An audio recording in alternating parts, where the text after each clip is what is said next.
This is a presentation of Magnitude Sports.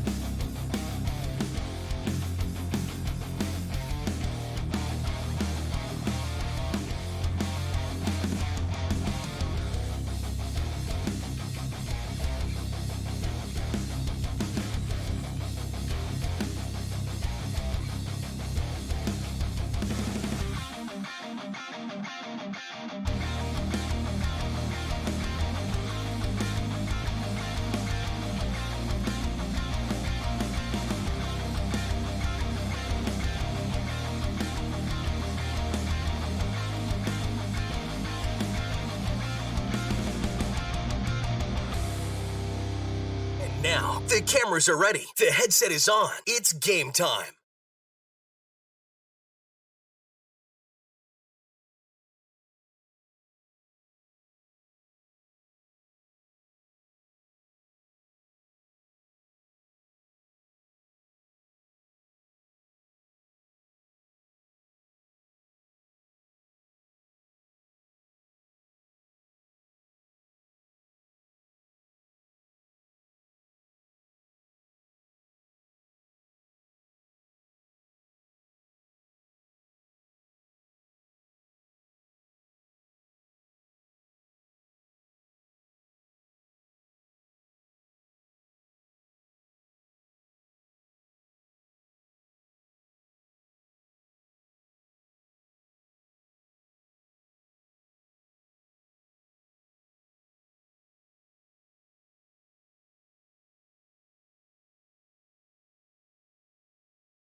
At Superior Grain Equipment, we're committed to quality and service, offering you the best in grain storage and dryers for any size operation. Our experts will work with you to determine the most efficient and economical storage solution for your needs. We help protect your bottom line and your future with the industry's best bins and warranties. Make the superior choice for protection today and tomorrow with Superior Grain Equipment.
Today, it's more important than ever to put people first. That's always been our core value at Choice Bank, and now we're doubling down on that commitment. Choice is a locally owned bank that makes local decisions. Our customers are our neighbors, farmers, small business owners, and we stand by them in good times and challenging times. It's often said that people will forget what you said, but they'll never forget how you made them feel. With Choice Bank, you'll feel like we put you first, because we always have. Join our family at bankwithchoice.com.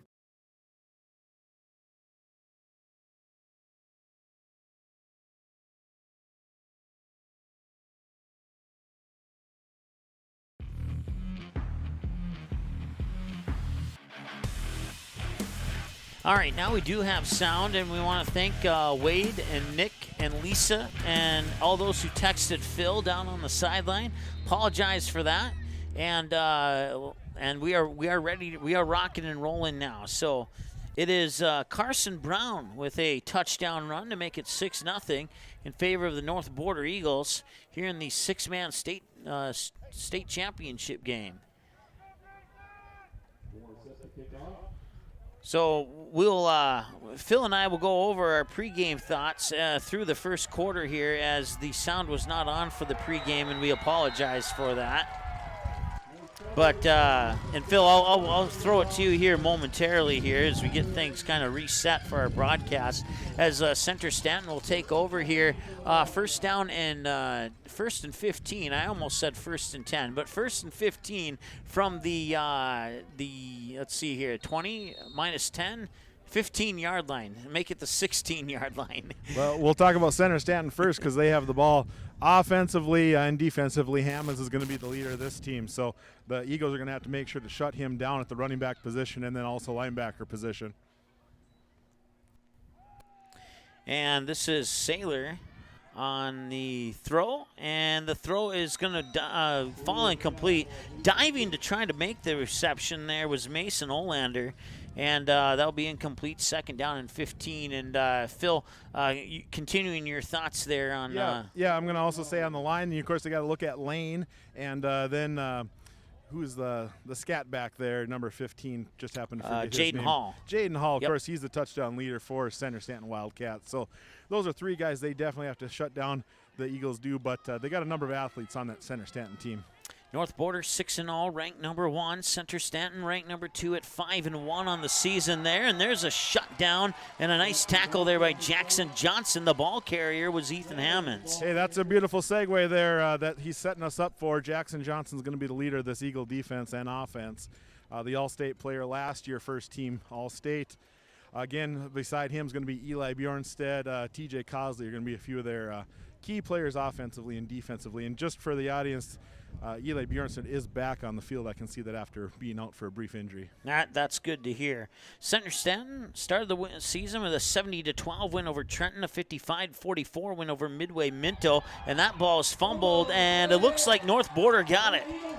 Well, surprise, surprise, it's Jackson Johnson for the Eagles, coming up big again for them. They'll take over here inside the 20-yard line.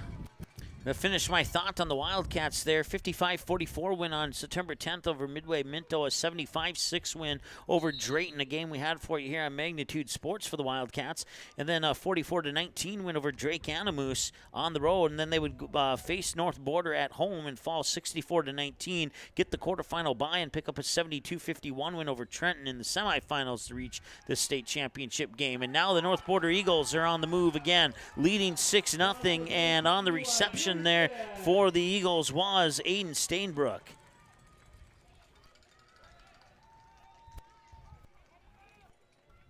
Once again, 6-0 on a touchdown run or reception there by Carson Brown, and a fumbled snap there. North Border will fall on it there. Nice job by Jackson Johnson to be alert and fall on top of that one to keep possession for the Eagles. But once again, that's how the scoring started. So we thank you for being patient. We thank you for notifying us here on our YouTube channel regarding those sound issues. And once again, thank you to Wade and Nick and Lisa and all those who texted Phil. And nobody texted me, but I guess none of my friends are watching. So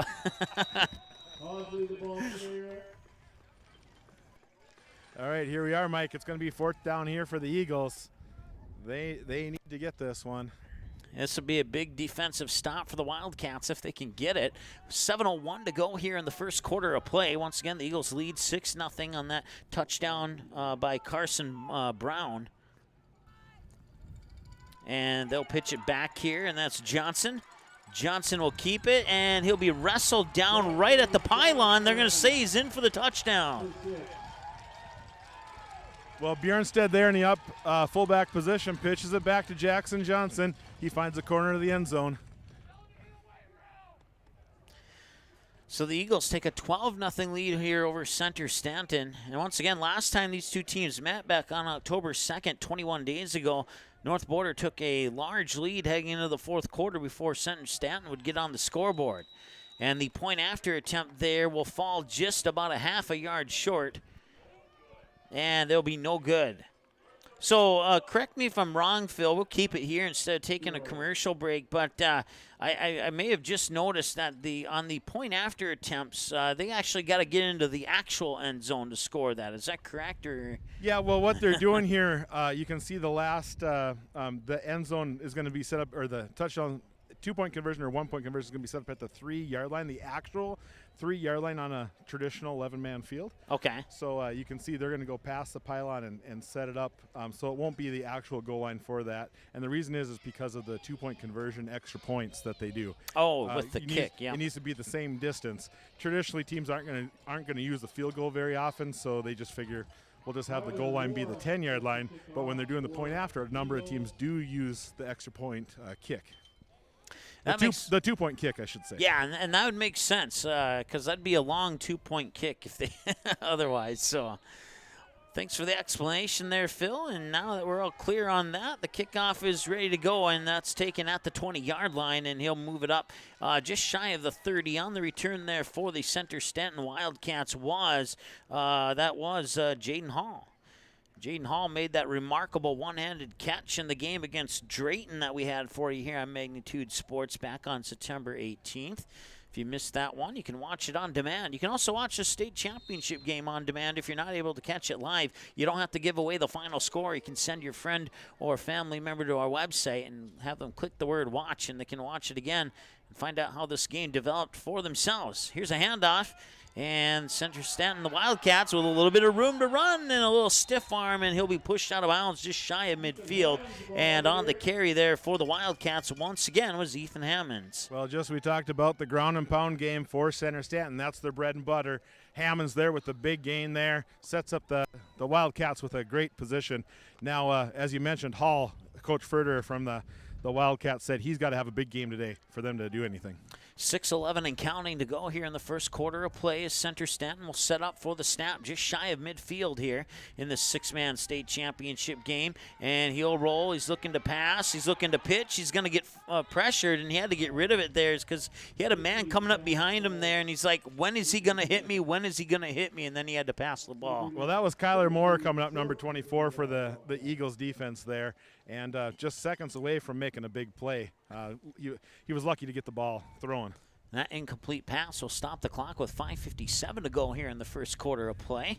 Well, thank you for tuning in, whether you're a North Border fan, tuning in from the Walhalla, Cavalier, Pembina area, or if you're a Center Wildcats fan, tuning in from the Center-Stanton area, or if you're just a mutual state championship game fan, tuning in from anywhere around the country. We certainly appreciate you tuning in here on Magnitude Sports for this game. Another short gainer there by Aiden. Check that wrong roster. It was Mason Olander, and moves it over midfield, and it'll be 4th and about 2, maybe 4th and a long 1 here for the Wildcats. Yeah, that's a little counter misdirection there, Mike, and Center-Stanton likes to run that. You know, you pound with Hammonds, and all of a sudden you go the other direction with another ball carrier. So the Eagles were good to stop that. As the clock ticks inside, 5.5 minutes to go here as the Wildcats will break the huddle. And looks like they'll set up for a potential running play here. We'll see. And they will pitch it back there into the hands of Jaden Hall. And Hall up over midfield, still on his feet. He breaks loose. And he's going to go into the end zone for the score. Jaden Hall puts the Wildcats on the board on a nice touchdown run there for the Wildcats. And that has got to be a momentum booster, scoring as early as they did in comparison to that game 21 days ago. I'll tell you what, on October 22nd, Jaden Hall didn't score a touchdown. So already So the Wildcats there on the board looking very nice. You can see the speed and vision that he has to cut that back, take it opposite field for the nice touchdown. 5:09 to go with that score, and that cuts the lead in half at 12-6 here in the six-man state championship game live on Magnitude Sports. Our earlier game went in favor of the Trenton Tigers as they improved to 6-3 on the season, taking that third-place trophy. In our other game on Magnitude today, we'll tell you more about that after this play. And looks like they're going to try to run around the edge, and he did not make it into the end zone there. Trying to make the attempt was Mason Olander. Our other game, 11-man first-round game, 11B class, the Kindred Vikings sneak away, and I do mean sneak away, with a 2-point victory over the Thompson Tommies, 30-28 in that game. It was number 1 from the Southeast region, number 2 overall against the number 4 team in that game. That would be one worth watching on-demand replay here. So with that said, 12-6, I've talked a little bit too much to take a commercial break, so we'll just keep it here. Hey, I'll tell you what, my story of the game right here is Center-Stanton fans getting back in it. The Eagles were loud and boisterous, but right now the Wildcat fans are the ones with stuff to celebrate, so it's an exciting atmosphere here at Dwayne Carlson Field. And you can see that the fans have filled up the seats rather nicely here. I don't know. I don't know what the split is here between Eagles and Wildcat fans, but I would say it's close to 50-50. Oh, it certainly is. Of course, you got to sprinkle in the third and fourth place fans too, so it's a very well attended ball game. Yeah, definitely. About 38,000 in attendance. I'm just kidding. Here's the kickoff, and looks like Carson Brown receives Carson it. Brown, okay. Couldn't quite catch the jersey number on that one, but it is indeed Carson Brown. He'll fall ahead here as we move to 5 minutes and 4 seconds to go here in the first quarter of play. 12-6. It's been an exciting first quarter so far, and the ball will be set up just shy of midfield at the 30. Make that the 37-yard line, 1st and 15 for the Eagles. Well, this is where the Wildcat defense has to come to play. They're starting offensively, but they got to get some defensive stops. I formation. Janso will hand it off, and I believe there's a fumble, and the Wildcats recovered. That's Eli Bjornstedt fumbles the ball there. Wildcat defender picks it up. Be first down Wildcats. I could not tell who picked it up, though. It was Lane Huber who fell on it, and he was right there. I mean, he had a clear view of that ball leaving the hands and falling to the ground. He would just fall right on top of it, and a fantastic opportunity here for the Center-Stanton Wildcats. They'll hand it off. They'll pound it right up the middle. I believe it was Hall. And it was not. It was Ethan Hammonds on the carry. Short gain of about maybe 4, and that'll bring up second down, and we'll say 11. They're going to be generous and give him 5, so 2nd and 10 as the clock continues to roll at 4:35, 4:34 and counting here in the first quarter of play. And the Wildcats potentially here, if they can put together a couple of good plays, might have a chance to tie this game up. And they'll hand it off once again, and he will not get much at all. Matter of fact, did he pitch that off to another player? I think it was a pitch there. Yeah. I couldn't quite tell, but all of a sudden another guy had the ball.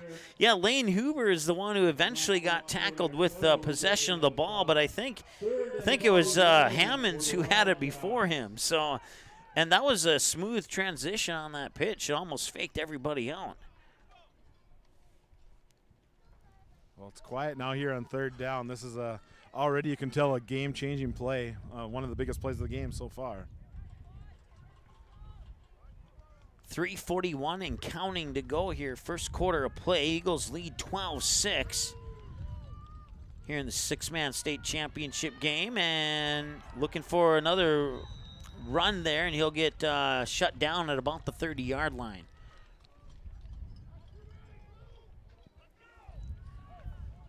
So that brings us to 3:20 as the clock continues to roll here.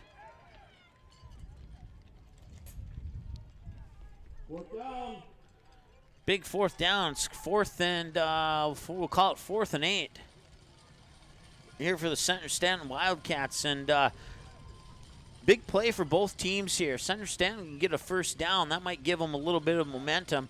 And if North Border can stop them, that'd certainly be a momentum boost for North Border too. But I think of those two scenarios, the bigger one would go to Center-Stanton here if they can convert on a first down.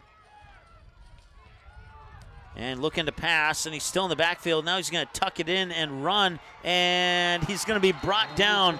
And some great defense there by North Border. As one, they didn't have any open receivers, and eventually Jackson Johnson brings down the Wildcat, and that's going to be a turnover on downs, 1st and 15 for North Border from the Eagles' 35-yard line. Well, you can see the Eagles' man defense working there, and everyone played their man, covered them well, and Jackson Johnson was able to tackle his eventually.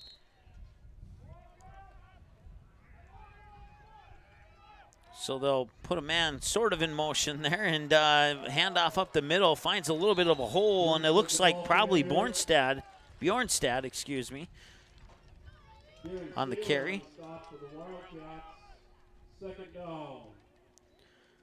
So that is a pickup of about 9. I'll bring up 2nd and 6 here for the North Border Eagles.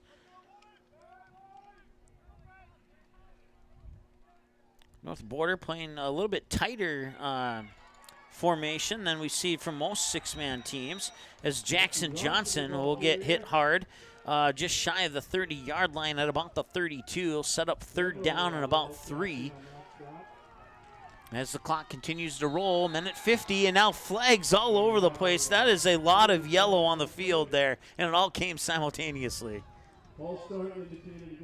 Just a little bit of a late snap there by Halterson, the center.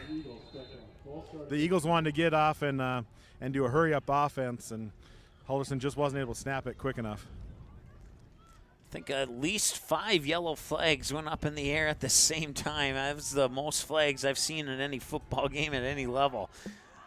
Even watching the NFL, I don't think I've seen that many flags fly at once. Jackson Johnson will evade that tackle in the backfield, and he'll complete the pass up close to the 20-yard line. On the reception there for the Eagles is Kyler Moore. Well, throughout the year, Moore and Jackson Johnson have developed great chemistry. Moore bails them out big time, gets a big first down for the Eagles. Eagles will break the huddle, and they are kind of in that hurry-up mode. Trying to pick up the pace of this game here. First down, and they'll hand it off, and he'll cut towards the near sideline, and he will break through a couple red jerseys, and he's up to about the 20. He stays in bounds. Check that, up to about the 10. He stays in bounds, and on the carry there was Carson Brown. Well, right there, that's great running by Brown. Also great blocking by his fullback, Eli Bjornstad. Takes the edge and allows him to get extra 7-8 yards.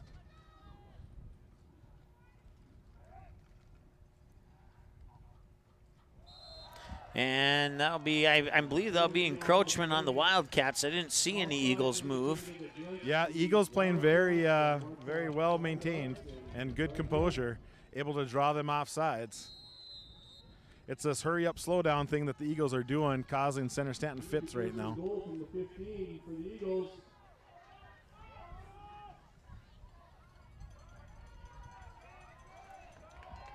And a short gain there on that play is once again Brown with the ball, as he'll move it inside the 5 to about the 2-yard line.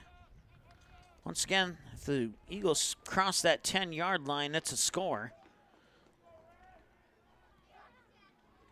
And they'll pitch it this time into the hands of TJ Cosley, and Cosley still on his feet, dives forward, and he may have gained a yard on that play, surprisingly. And that horn will sound to end the first quarter of play. So 1 down, and well, it's been a good one so far. Sure has, Mike. Yeah, definitely. North Border 12, Center-Stanton 6 after 1 quarter of play here in the 6-man state championship game, live on Magnitude Sports from Dwayne Carlson Stadium in Minot. We'll be back in just a moment here on the Magnitude Sports Media Network.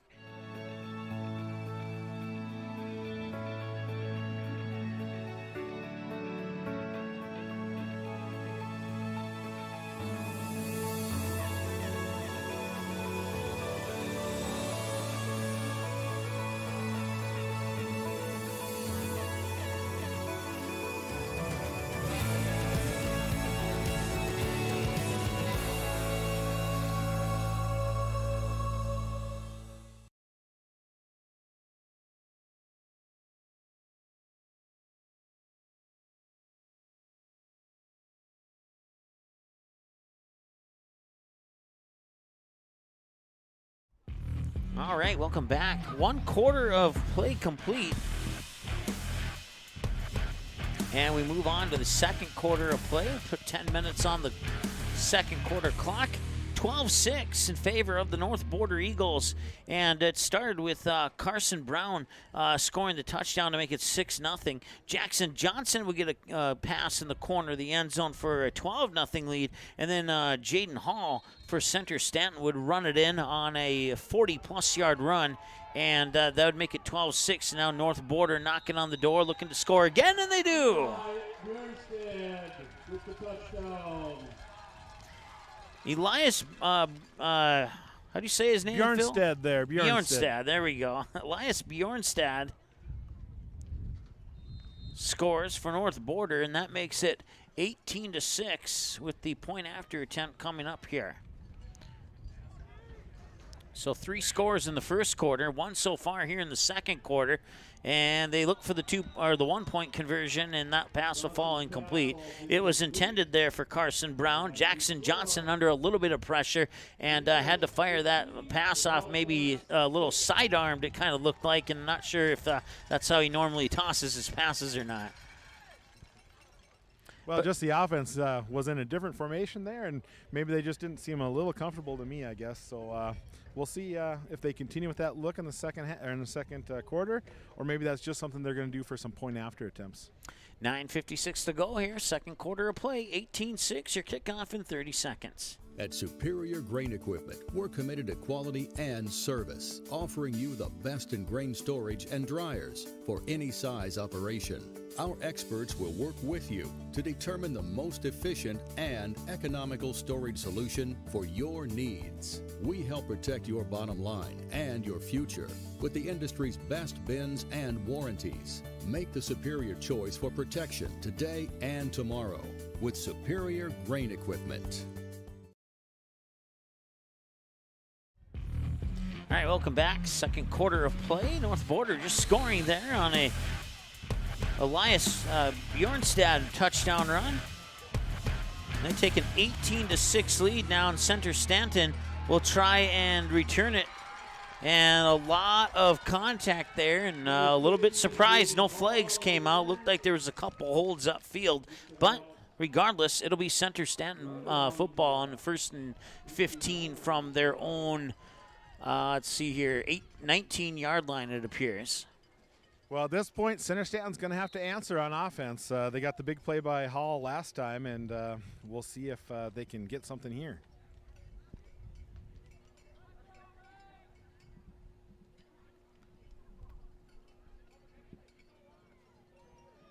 And Cynthia, your comment there, you're right, but it's an unsanctioned sport, so they do not follow those same rules. And she's asking about the noisemakers out on the field there. And since it's not a sanctioned sport, it's not officially ruled out as a don't bring them. Would I be correct on that, Phil? Or? Well, the six-man does follow the same rules as the High School Activities Association. So technically, no, they're not supposed to be allowed, except someone must not be doing some crowd control, or maybe both sides have it, so they're just say whatever. Yeah. I don't know if they would enforce it. If maybe that was the better way I should have stated it. So. But we'll let that one go.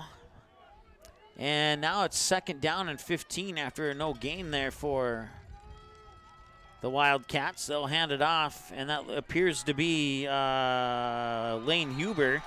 And Huber get brought down.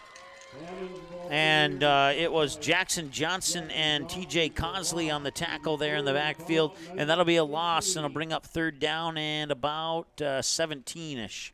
I'll add a little bit more to that, Mike. I know a lot of the noisemakers are cowbells. Mm-hmm. Both communities have some ranching families, so they must have brought some of those noisemakers there. And I guess I've seen a lot in other high school levels of play where they've allowed those at outdoor venues. Technically, I do think it is illegal, though. 3rd down, I said 17. Yeah, it is. I was right. 3rd and 17. Double pitch, a quick pitch, and he'll escape that tackler, and he's got a little bit of room to run. We'll see. He gets that block, and he stays in the sideline and pulls it out to about the 30. Nice job there by Ethan Hammonds, the senior for the Wildcats. Well, number 23 had a great block, too, to make sure to spring him for extra, Hammonds for extra block there. Looks like we do have a little injury here on the field for the Eagles. And we have official timeout on the field for that injury, as stated by Phil. Want to take this moment to say hi to Nick and Dustin and Lisa for watching and chatting on and thanks for subscribing to the YouTube channel too. Certainly appreciate that. Well, what we'll do is we'll take a short time out here, and we'll come back in just a moment on the Magnitude Sports Media Network. Be right back. Good sportsmanship. It will carry you further in life than sports. Growing up in North Dakota, I learned to respect my opponents, the coaches, and the officials. The values of fairness and teamwork carried me to the highest level in my sport and allowed me to live my dream of playing football in the NFL. It doesn't matter if you're on the stage, the playing field, or in the stands. We are all better when we show respect for others and practice good sportsmanship. Carry yourself with dignity. Being gracious makes the losses easier and the victories that much sweeter. So when the lights on the playing field, the stage, or the gym floor dim, you'll always have pride in yourself. All right, well, we wish the best of luck there to Kyler Moore, who's being helped off, and hopefully it's nothing super serious. But it looks like it's serious enough to potentially keep him out of this game for the rest of this game. So we hope that we're wrong, but I guess we'll find out sooner than later here. It's some kind of a leg injury there. You can tell he can't put any weight on it. Well, they've laid him down on the table here. The medical staff is checking him out, and we return to play. And that's a nice long pass, and it was just a couple yards over the hands there of Jaden Hall. And we know we talked about it on the pregame show. Phil and I did. None of you heard it, but once again, we apologize for that. But we talked about it on the pregame show. Jaden Hall certainly has the talent to pull in a tough pass like that one, but that one just about a yard too far for him to make any type of catch on it. Well, and again, I'm going to talk about the wind. He's going into the wind here, throwing the ball, and you had to make it more of a bullet than floating it more like a rainbow, and he just couldn't get it there to the receiver. So after that, it'll be a turnover on downs, and North Border will pitch it into the hands there of Cosley, and he'll run out of bounds. And I guess he did gain about a yard on that. I thought maybe he lost a yard, but he gained a yard. Yeah, just a short gain there. Of course, Cosley spent a number of minutes on the sideline getting taped up, recovering from his injury there in the first quarter, his injury that was suffered at Center-Stanton 21 days ago. So it's good to see him back in action playing for the Eagles. Eagles up 18-6 with 8:36 to go here in the second quarter, right? Yes, second quarter of play. And he'll escape that one, and he'll come down the near sideline, tiptoe the sideline there, and that's Bjornstad with the carry, and he brings it up close to the 10-yard line, and a nice gain. Matter of fact, that'll be first and goal for the Eagles. Well, Bjornstad there is known as the big man there, the big fella, breaking some tackles, but there he shows you some speed, gets to the outside, change the direction for the big gainer. Once again, Mike Mason alongside Phil down on the sideline. Mike Mason up in the booth, controlling camera and scoreboard, and there's another pitch into the hands of Jackson Johnson, and Johnson will cut inside. He might have enough strength to drag in a couple defenders into the end zone for 6 points for the Eagles. Oh, that cutback there got him the 6 points there for sure. Nice run there by Johnson, and beautifully set up by the Eagle offense and blocking for him as well. So they will huddle up here for the point after attempt. And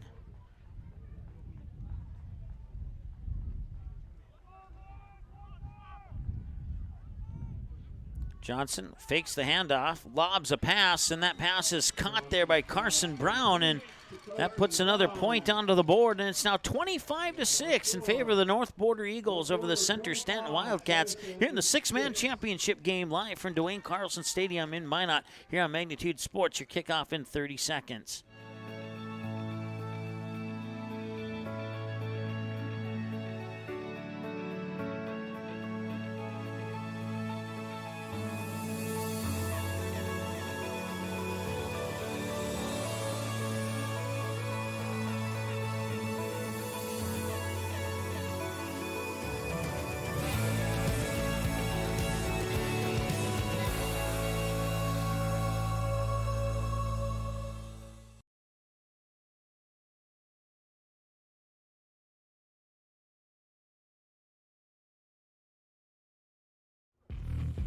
All right, welcome back. Second quarter of play, and Jackson Johnson with his second rushing touchdown here in this state championship game, as the North Border Eagles take a 25-6 lead over the Center-Stanton Wildcats. We had 3 touchdowns in the first quarter, and we've had 2 touchdowns now here in the second quarter. 2 for North Border, 1 for Center-Stanton, and if the theme continues, Center-Stanton would score next if the theme continues here with 3 touchdowns per quarter, and North Border getting the first 2, Center-Stanton getting the third one. So we'll see if that is the case here in the second quarter or not. As the sun starts to dip behind the clouds, and once again the wind kind of blowing the football off the tee down there. My unofficial core temperature is probably 10 degrees since the start of this game. I'll tell you, without the sun, it's getting cold out here. And that's a short kick, and it's a chance for North Border to recover, and they will. Jackson Johnson recovers it as the Center-Stanton could not corral the reception on the kickoff, and that goes as a live ball, and North Border falls on it, and they get the ball in Wildcats territory at the 38-yard line with a 1st and 15. Oh, there, Johnson, you can see with a great play, heads-up play to pick that up, and he was excited after that, getting his hands up in the air and getting the crowd going. That could be a stinger there for Center-Stanton if they cannot hold North Border out of the end zone here on this drive. I think the important thing here is that the Wildcats defense holds and they get the ball back. Right now, it's Cosley with the I almost said basketball. I'm thinking ahead to the upcoming winter season here, but Cosley with the football, and he'll pick up about maybe 4 on that play approximately. They'll give him 3 actually. It'll be 2nd down and 12. And he definitely will have a basketball in his hands soon enough. 48 degrees when we started this the third place game. It was 54 degrees, so it's cooled down rather quickly here. Not quite the 10 degrees that you predicted, but just a couple shy of 10. So, of course, cooling. I'm not a weatherman, but I did stay at the Comfort Suites last night. Of course, the forecast for tomorrow, and if you're watching from Minot, I'm sorry to report this. I'm not a weatherman. I just report the information to me, but it looks like you might have snowflakes here tomorrow. There's a 90% chance of that happening in Minot tomorrow, according to the day-by-day forecast. Right now, back to action here, and that's a long pass that is caught. No, it's yes, it's caught for a touchdown. I wasn't sure if he was in bounds or not on the reception there, but Carson Brown with a long touchdown reception, and the Eagles strike again, and it's 31-6. Honestly, that looked like Brett Favre to Greg Lewis back about 10 years ago. Brown with the presence of mind to keep his feet in bounds. Just a spectacular play, Jackson to Brown. I remember that game, Vikings versus the 49ers back in the 2009 season. And a bad snap, and a couple more snaps, and now it's back in the hands of Jackson Johnson, who falls forward. And how about that extra effort for the extra point? I'll tell you, that was not planned, but a heads-up play by T.J. Cosley. No, he's not getting in there. Throws it to the only guy there, Jackson Johnson. That was something else. Well, that's what you get in the state championship games, plays like that. 6:41 to go here on the Superior Grain Equipment scoreboard. It's the North Border Eagles 32 and the Center-Stanton Wildcats 6. We'll be back in 30 seconds with the kickoff right after this. Times like these, it's good to know there's a place where people know who you are, no matter how long you've been gone. A place where the smells of home cooking are still in the air, where a simple wave warms your heart, and sharing stories is just a way of life. It's good to be home. Farmers Union Insurance, protecting what's important in life.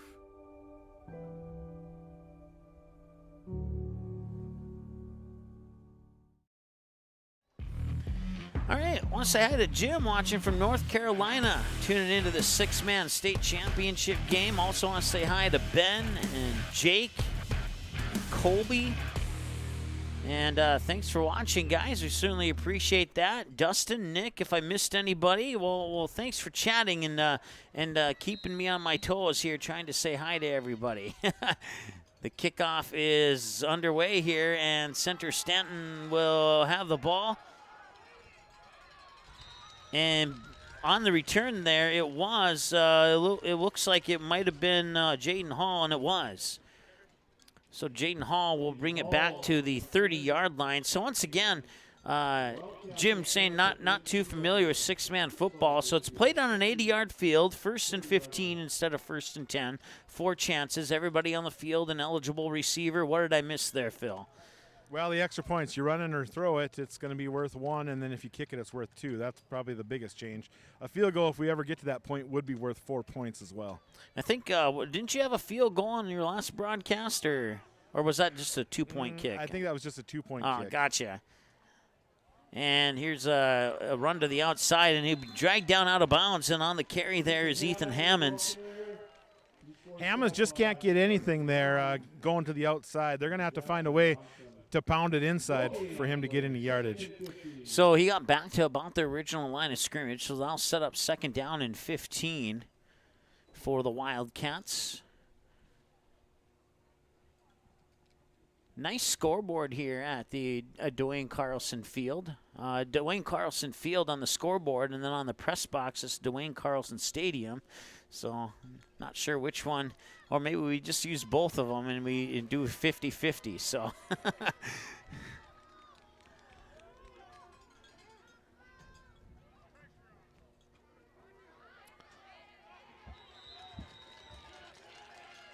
So on the carry there for the Wildcats was Mason Olander. Olander, a junior tight end / tackle for the Wildcats. And he'll pick up a few yards on that. He'll bring up 3rd down. 3rd down and about 11 from the ball will be spotted at the 29-yard line. And once again, if that's one thing I don't think we went over in me and Phil's quick recap of the differences between six-man and the other football games. This 80-yard field, and because it's on an 80-yard field, you minus 10 from the numbers you see on the field there as they play this game on a 100-yard field. So it took some getting used to in the third place game, but I think we've got it figured out pretty well here in this state championship game. Is once again on the carry there for the Wildcats was Ethan Hammond. And I'll bring up 4th down and 7 as the ball's on the 34-yard line now here for the Wildcats as they approach midfield. Actually, it's going to be closer to the 38-yard line. Yep, 38-yard line. 4th and 7.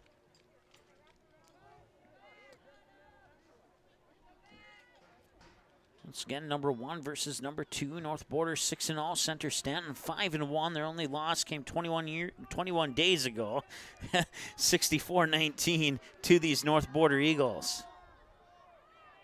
And that one is broken up. Intended receiver there. Aiden Steinbrook broke that pass play up. Very good defense by him there for the Eagles. Hey, and Mike, as long as we're giving some shout-outs, I got to give a shout-out to my good friend and head coach of the Harriet-Selby area Wolverines in South Dakota 9-man B. I know him and his family are watching today. I want to say congratulations on the number 1 seed, and good luck to them Harriet-Selby Wolverines in the playoffs. Well, thanks for watching from South Dakota. We certainly appreciate that. And whatever you're watching from, we certainly appreciate that as well. North Border up 32-6 here with 4:29 to go in the second quarter of play. And a little miscommunication there is ending up with the footballs Bjornstad. And Bjornstad will be brought down there by Lane Huber for the Wildcats. And that's a big loss and a nice defensive stop there for the Wildcats. Well, and they're going to need more of those, but it is going to come down to some offensive production by the Wildcats. They're going to need to put some points on the board, and definitely here in the second quarter. Loss of 4 on the play from the 38 of the Wildcats to the 38 of the Eagles. It's second down and 19. Just inside 4 minutes to go as they work out of the shotgun, and they'll pass it there. That's Jackson Johnson to TJ Cosley.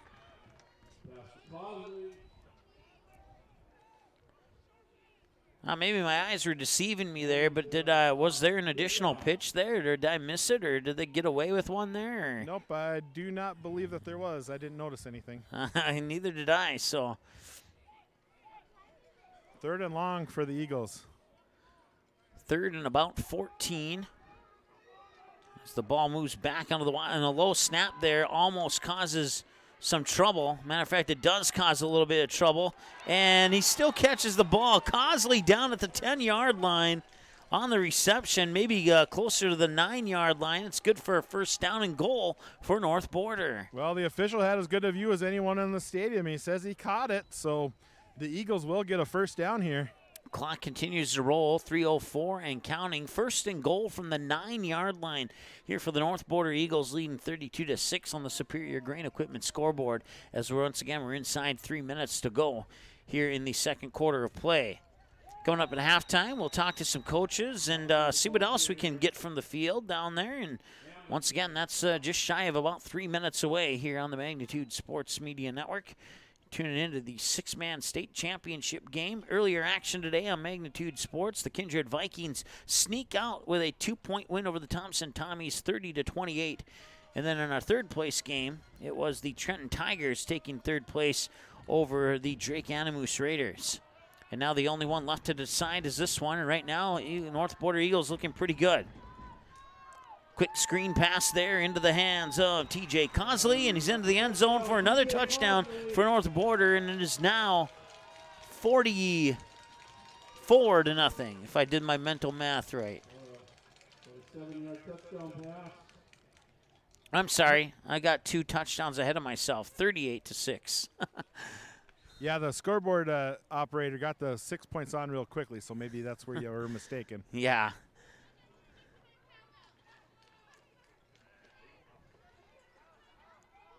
And he'll evade a would-be ankle tackle, and that is dropped. 38-6 will be the score after the failed point-after attempt. Stops the clock with 2 minutes, 12 seconds to go here in the first half of the state championship game between the North Border Eagles and the Center-Stanton Wildcats. We'll have the kickoff for you here coming up in 30 seconds on Magnitude Sports.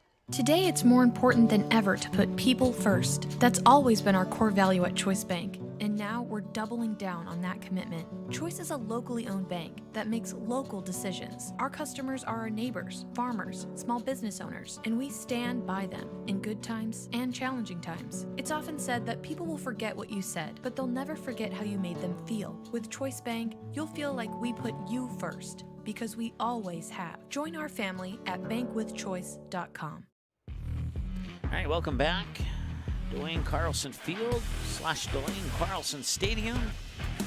Up here in Minot, North Dakota is 48 degrees and quite possibly the final day with no snow here in Minot, North Dakota, as they have a 90% chance of snow in the forecast for tomorrow up here in Minot. So it's a great time to get the state championship game out of the way. I want to say hi to Lance. He says he's watching from Walhalla, North Dakota. Thanks so much for tuning in, Lance. Appreciate that. And that's where the Wildcats will set up 1st and 10. Well, the Wildcats are going to need to put up something here to get some good positive vibes heading into the halftime.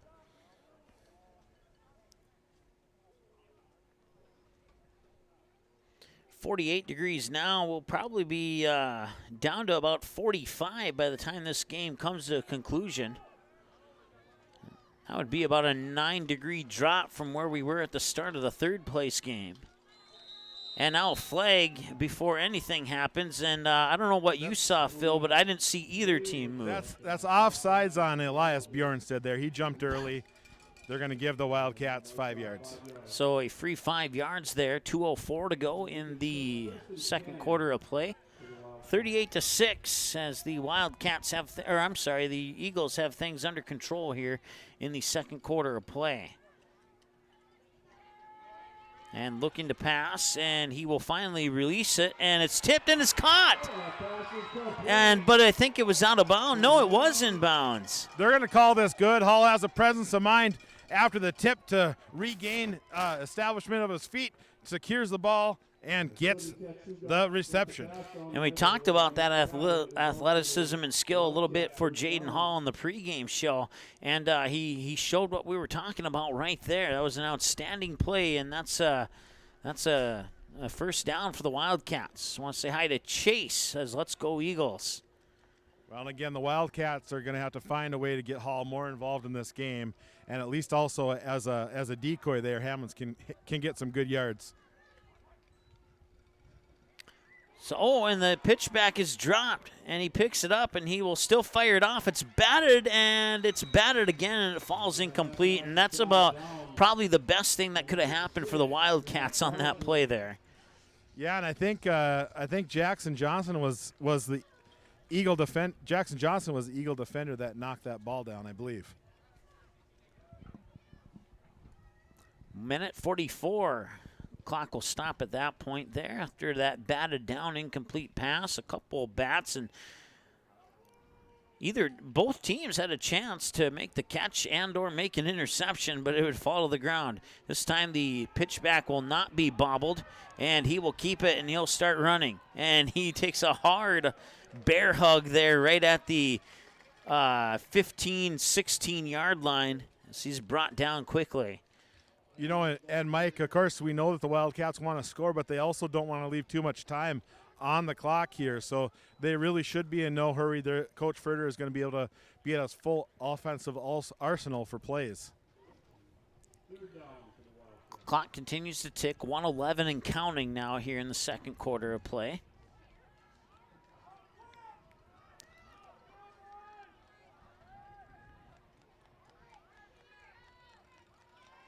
They'll pitch it back there to Hammonds. Hammonds will fire it off, and he overthrows, I believe the intended receiver was Jaden Hall.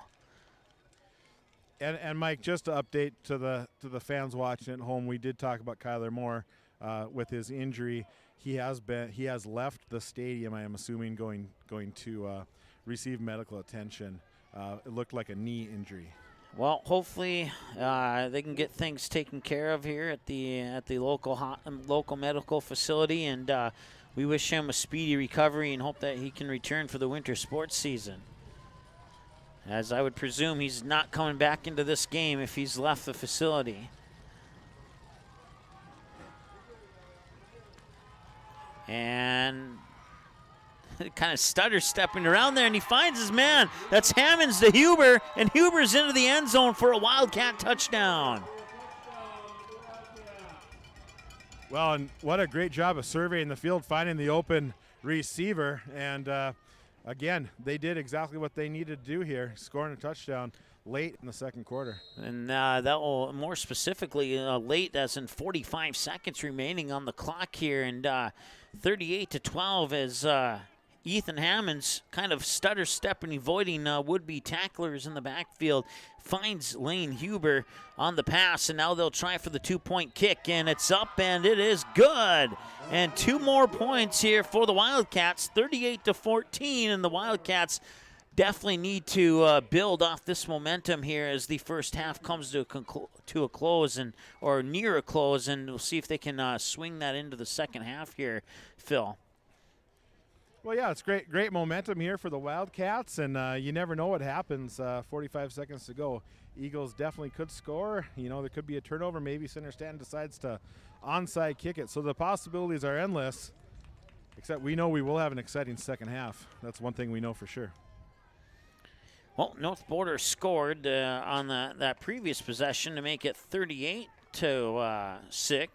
And then Center-Stanton scoring there on the pass from Hammonds to Huber.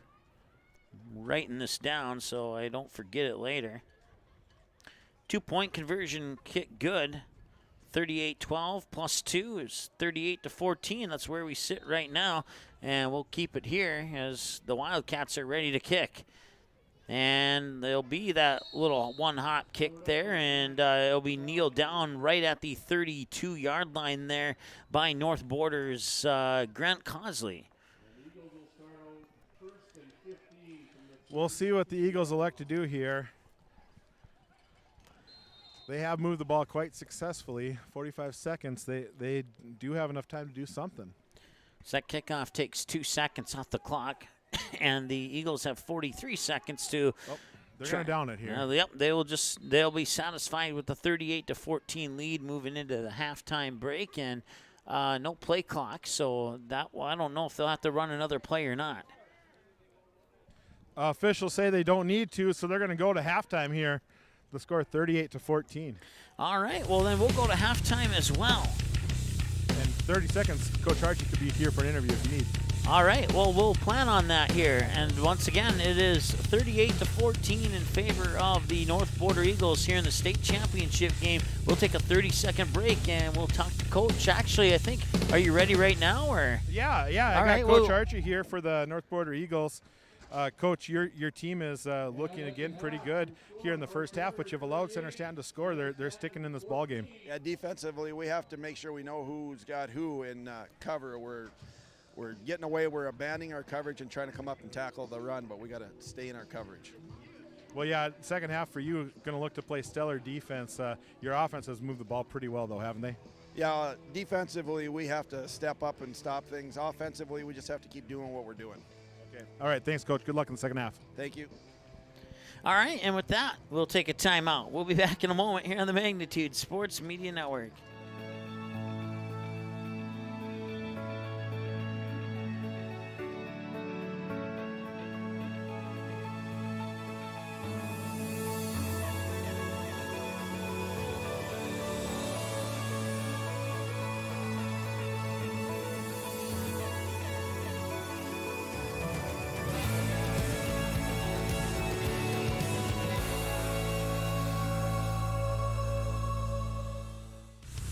Welcome back. 38-14 in favor of the North Border Eagles here in the state championship game, and Phil's with the coach of the Center-Stanton Wildcats. Phil. Yeah, hi, Mike. I'm with Coach Fritterer for the Wildcats. And, of course, Coach, now you were able to move the ball offensively. Of course, getting the second quarter touchdown obviously puts you in good spirits. But you still need to score more points in the second half, obviously. Yeah, if we could actually, get the ball moving, that would help us kind of defensively a little bit. But basically, the entire game, other than the first couple minutes, we've been playing, with our backs against the wall kind of. But hopefully in the second half, we can kind of clean up the ball carrying. Yeah, and defensively, too, you got to shore up some things. What kind of adjustments, either offensively or defense, do you want to make in the second half? Definitely need to make sure that we shore up the tackling.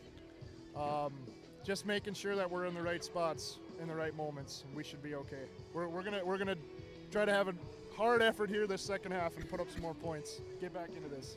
All right, now the fans are all here for the Wildcats, and I know the biggest fan in your life is your new daughter, so I'm going to let you give a shout out to her. Yeah, little baby Magnolia, 10-pounder now all of a sudden, 10-pounder. All right, congratulations and good luck in the second half, Coach. All right, Mike, that's the report here from the sideline. I do have one more shout out to, of course, a number of employees are watching the game from third grade teacher Allison Smith's house. Shout out to all of those guys. Got some future Eagles there definitely watching that game, I know for sure.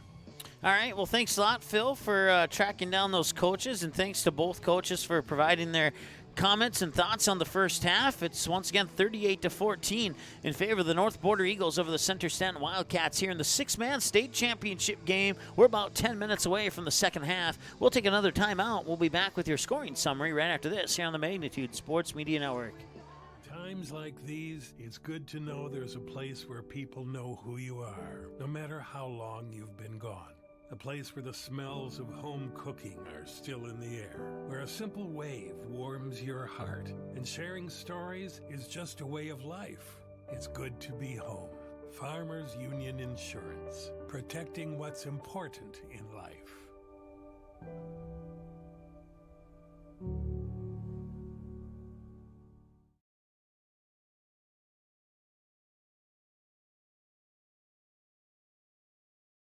There's no question that yield is at the core of everything we do at Stein.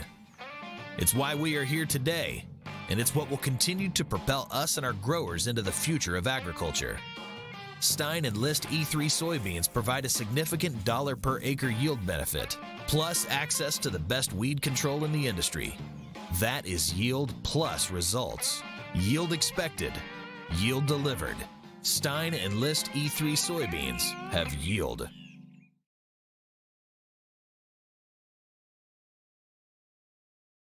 When grain flow becomes blocked in your bin, it can cause costly delays, safety concerns, and expensive equipment repairs. Superior Grain Equipment's premium unloading system, featuring their patented blockbuster auger, keeps you and your equipment running safely and efficiently by breaking up blockages near the center sump gate to allow for continuous grain flow. Operated from outside the bin, the blockbuster could be engaged independently from the sweep, eliminating the need to enter the bin to clear blockages. Superior products for superior bins. Only available from Superior Grain Equipment.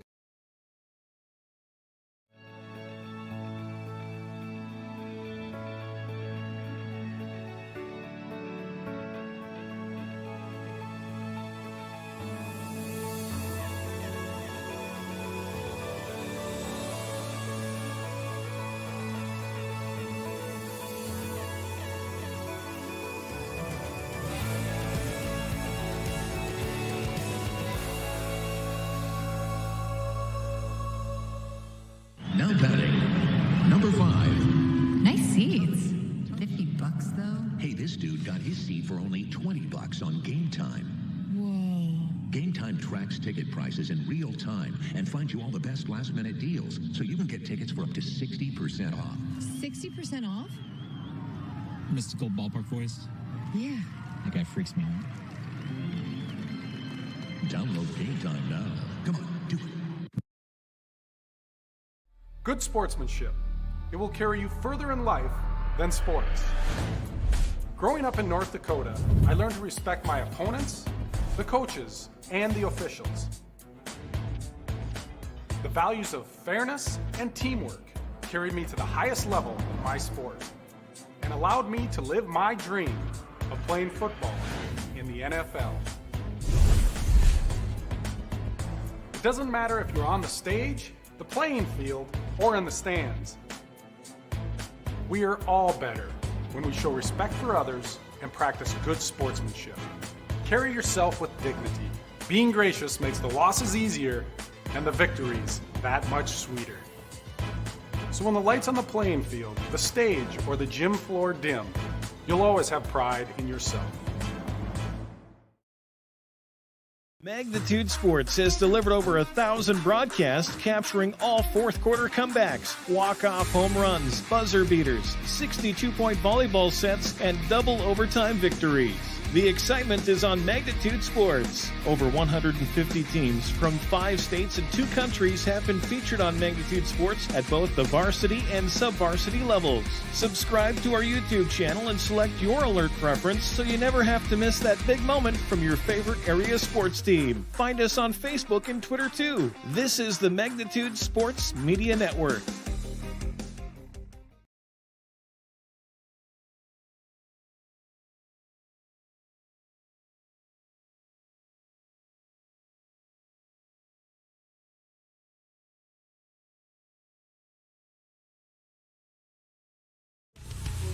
All right, there you see it, 38-14. Add about 3 minutes to that. We're about 5 minutes or so away from the start of the second half here of the state championship game between the North Border Eagles and the Center-Stanton Wildcats. And right now, the Eagles with a pretty impressive first and second quarter for that matter. Maybe a little bit more in the second quarter, but the scoring would start in the first quarter with Carson Brown. I'm going to rewrite that into my book there. Carson Brown would score a touchdown to make it 6-0, and then Jackson Johnson on a rushing touchdown would run it into the corner of the end zone for North Border to make it 12-0. And then Center-Stanton would respond on a nice pass to Jaden Hall to make it 12-6. A point after attempt was no good, and 12-6 would be our first quarter score. We'd move ahead into the second quarter, and Elias Beyonstead Bjornstad, there we go. Bjornstad would get a touchdown to make it 18-6. Jackson Johnson for North Border on a rushing touchdown made it 24-6, and the point after attempt was good to make it 25-6. And then Elias Bjornstad would get another touchdown. Battling through a hiccup there. Bjornstad would get the touchdown to make it 38-6. And then with about 45 seconds remaining in the first half, it would be Ethan Hammonds kind of avoiding some would-be tacklers in the backfield, and he would find Lane Huber on the touchdown pass, and the two-point kick after would be good to make it 38-14 in favor of the North Border Eagles, which is where we sit right now. So once again, you can see the clock ticking down there on that absolutely amazing scoreboard here at Delane Carlson Field, and some awesome graphics for the third place and championship game. That's the first graphic that we've been able to get on camera here.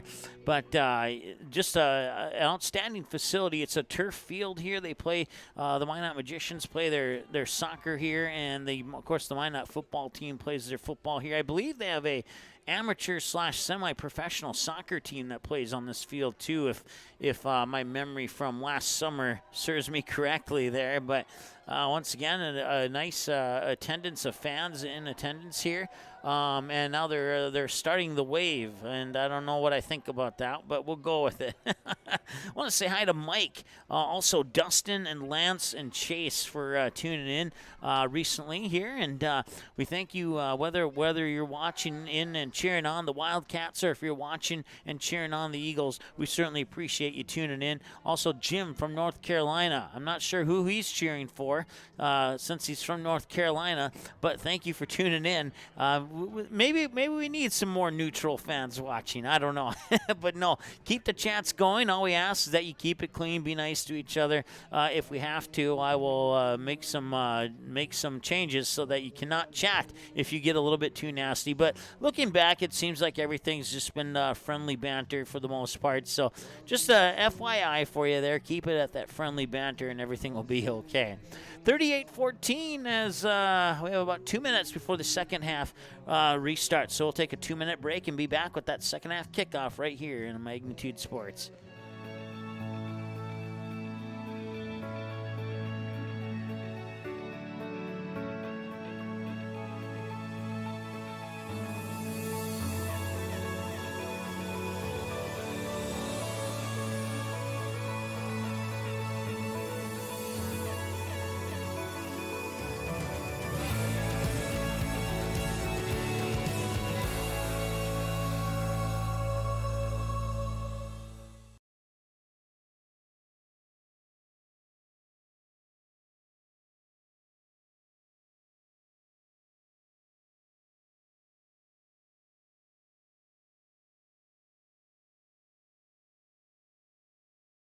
Magnitude Sports would like to thank our broadcast team and partners for making this broadcast possible. There's no question that yield is at the core of everything we do at Stein. It's why we are here today, and it's what will continue to propel us and our growers into the future of agriculture. Stein and List E3 soybeans provide a significant dollar per acre yield benefit, plus access to the best weed control in the industry. That is yield plus results. Yield expected. Yield delivered. Stein and List E3 soybeans have yield. Small or large, Superior Grain Equipment has a storage solution for you with a wide variety of bin options and accessories, along with site planning and superior customer service. Plus, from top to bottom, we offer the industry's best bins and warranties to protect your products and your grain storage investment. Get superior quality, protection, and reliability with generations of experience and dependability. Make the superior choice today with Superior Grain Equipment.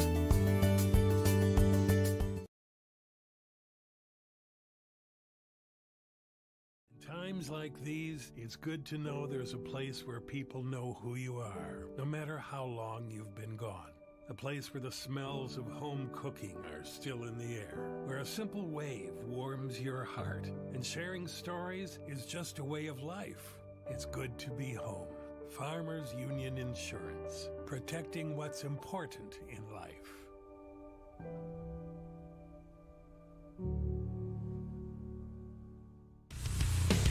All right, welcome back. State championship action here on the Magnitude Sports Media Network.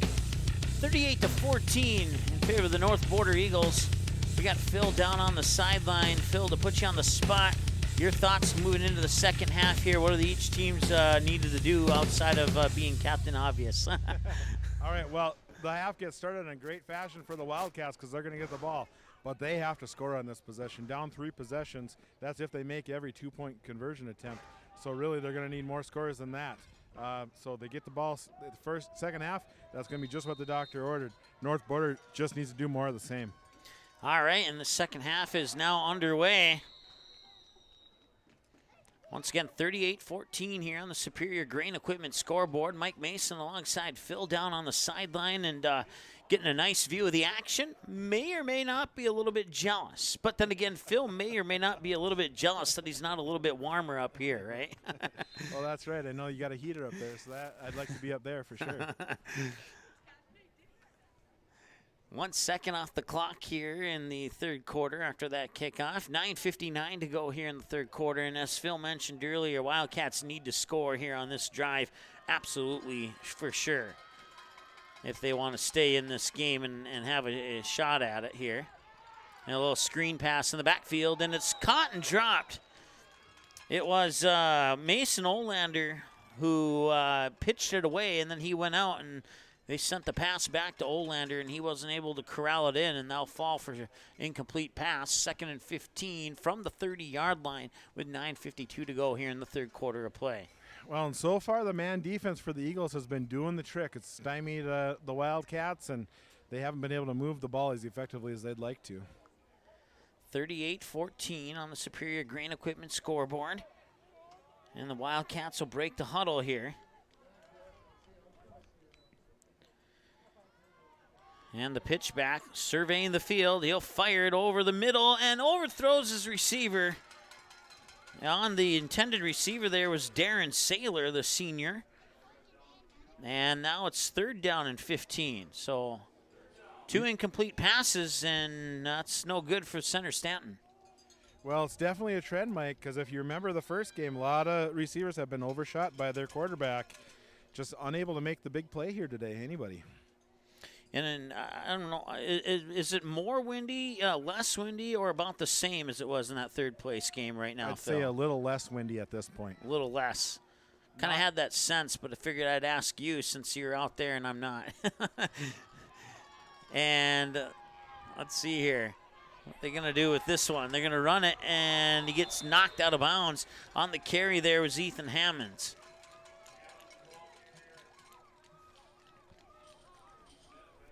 So the clock will stop at 9:34 to go here on the Superior Grain Equipment scoreboard. And I'll bring up 4th down. They gain a couple on that. It'll be about 4th and 12. I want to say hi to Mike and Wade. They're both cheering on the Eagles. And Cynthia says, "Go Wildcats."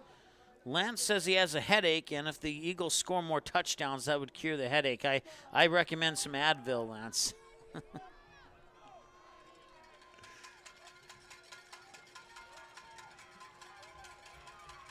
And he's going to tuck it and run. That is Hammonds. And Hammonds up close to midfield to be pushed out of bounds, probably at about the 39-yard line. Well, that'll be a turnover there on downs there for the Wildcats. Hammonds just couldn't get enough to get across the first down yardage. So they'll spot the ball right at midfield.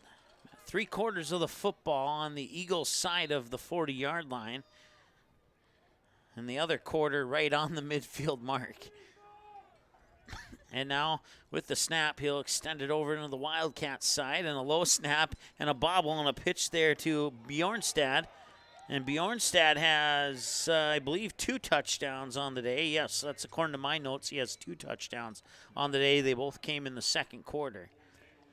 Mike, just a brief update for Eagle fans. Kyler Moore has returned to the facility, but he is in street clothes watching the game from the sideline. Well, some good news and some not so good news, I guess, depending on how you look at it there. But it's certainly awesome to see that he can at least watch the game in person. So Couple of pitches there, and that's Jackson Johnson who will be taken down.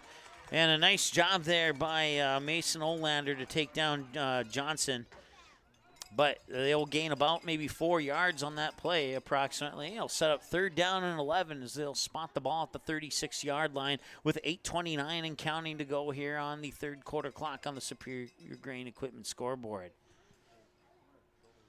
So the clock will continue to tick here as the Eagles take their time, break in the huddle, and move up to the line of scrimmage. And a whistle, and I'm not sure who jumped first. There will be a false start on the Eagles. So they'll back them up. That's positive if you're a Wildcats fan. That stops the clock with 8:10 to go.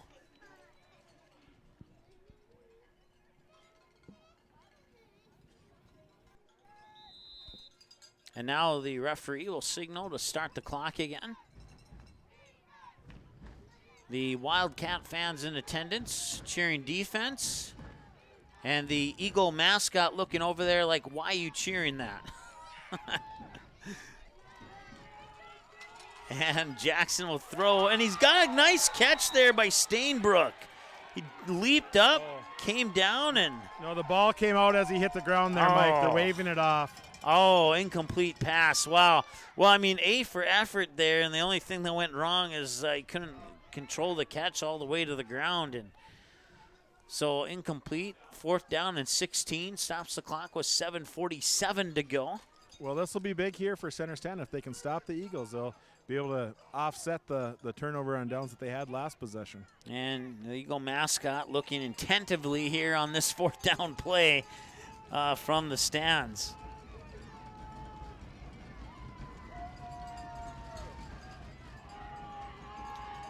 Johnson stiffs arms, a would-be sacker, and now he'll let it go. And it's, I thought for a moment he was going to pick that one off. And had he got his hands on it there, he may have been gone for 6. A nice job there defensively by Jaden Hall. But he'll get some high fives and low fives from his teammates for breaking that pass up. Because if it would have been a reception, it likely would have been 6 for the Eagles. Well, 6 points either way could have happened, but at least Center-Stanton gets the turnover on downs that they desperately needed. And not bad field possession on that turnover on downs either as they sneak it inside the Eagles' 39-yard line. 7:38 to go here, third quarter of play, and now a flag, and I believe this is on North Border. Correct me if I'm wrong. This is false start on the Wildcats. The officials are calling it. And that's why I had you correct me. It looked like it to me, but they must have saw somebody jump because I did not see anyone jump. So the Wildcats, after getting a turnover on downs, now loses 5 yards. It'll be 1st down and 20. They'll spot the ball, looks like on the 36-yard line.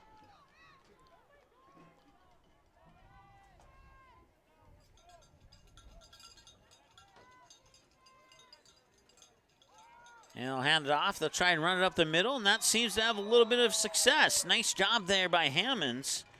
Well, Mike, and we talked about that again. They're going to have to find a way to get Hammonds going up the middle for some positive yardage. The Eagles' perimeter defense has just been stifling.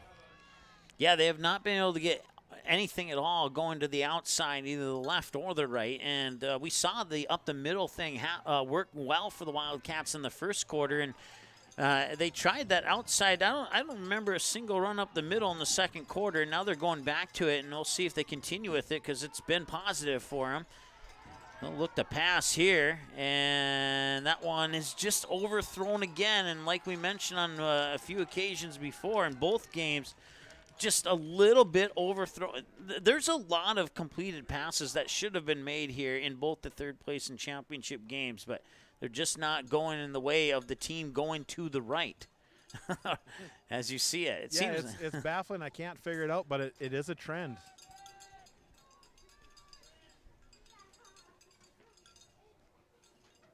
So that will set up 3rd down. 3rd down and 12. Ball on the 36-yard line. Clock is stopped with 6:54 to go here in the third quarter of play.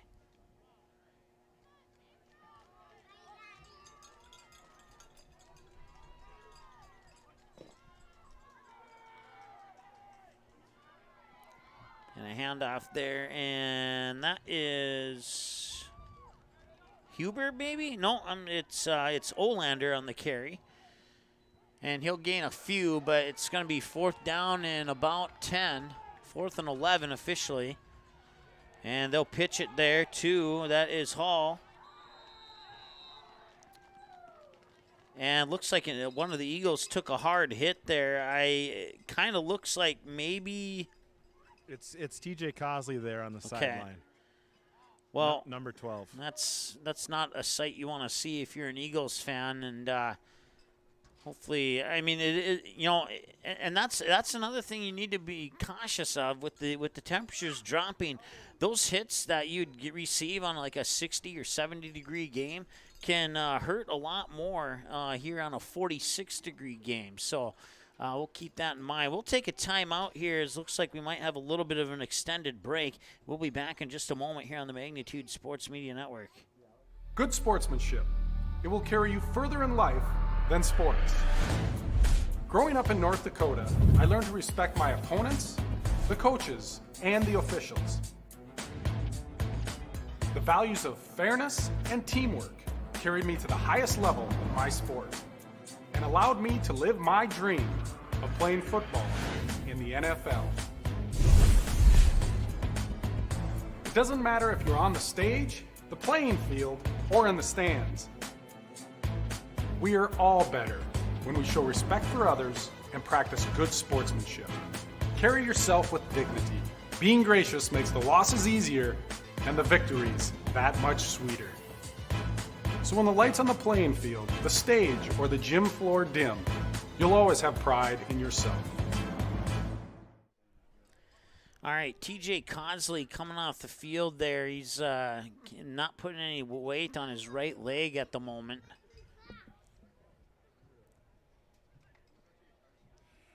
Well, Mike and the Eagles here are going to have to go to rely on some of their reserves here, as two of their key members of their team, of the starters, are going to be on the field or off the field for the rest of the game, it appears. Well, we hope that he recovers quickly there, and now Johnson will pass. That one's batted down. Intended receiver there was Carson Brown. It was batted down by Jaden Hall as well in the area there. Ethan Hammonds may have played a slight role in that pass being incomplete as well.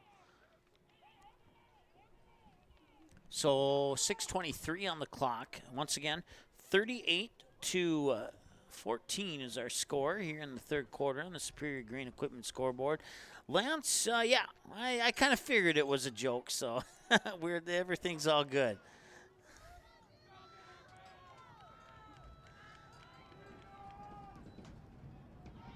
And a quick pitch here, and they got a little bit of room to run. Bounces off a couple tackles over midfield. Tried to stiff arm his way to some extra yardage there, but a nice run by Elias Bjornstad, and that's a first down for the Eagle. Oh, no, it'll be just shy of a first down, actually, by about a yard.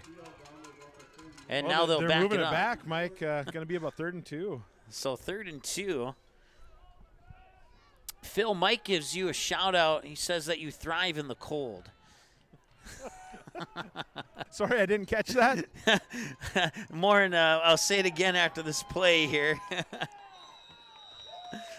And that was another short run there by Bjornstad. And once again, Mike says on the YouTube chat that you thrive in the cold. Oh, that's very, very true. Lightners in the cold temperatures, Mike.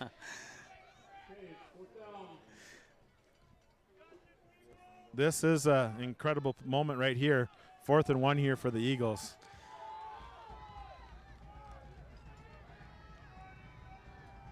See if the Wild, and they will not give a stop. They'll give them a free first down. Just a heads-up play by Coach Harchie or Coach Schultz. I think he's calling plays for the Eagles to go on 2 there, and draws the Wildcat defense off sides, get the free first down. Of course, that's the second time this game that's happened. So the ball will be placed at the 32-yard line.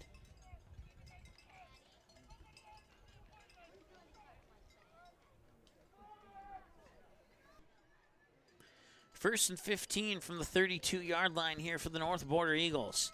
Low snap, pitch is off. Johnson has it. Johnson escapes a couple tacklers, and he will not escape the group of red at the 30-yard line. It'll be a pickup of about 1. Johnson, the ball carrier. Stopped by Olander and So 2nd and 14, maybe not quite 1. It'll appear to be, no, it will be a gain of 1. So 2nd and 14.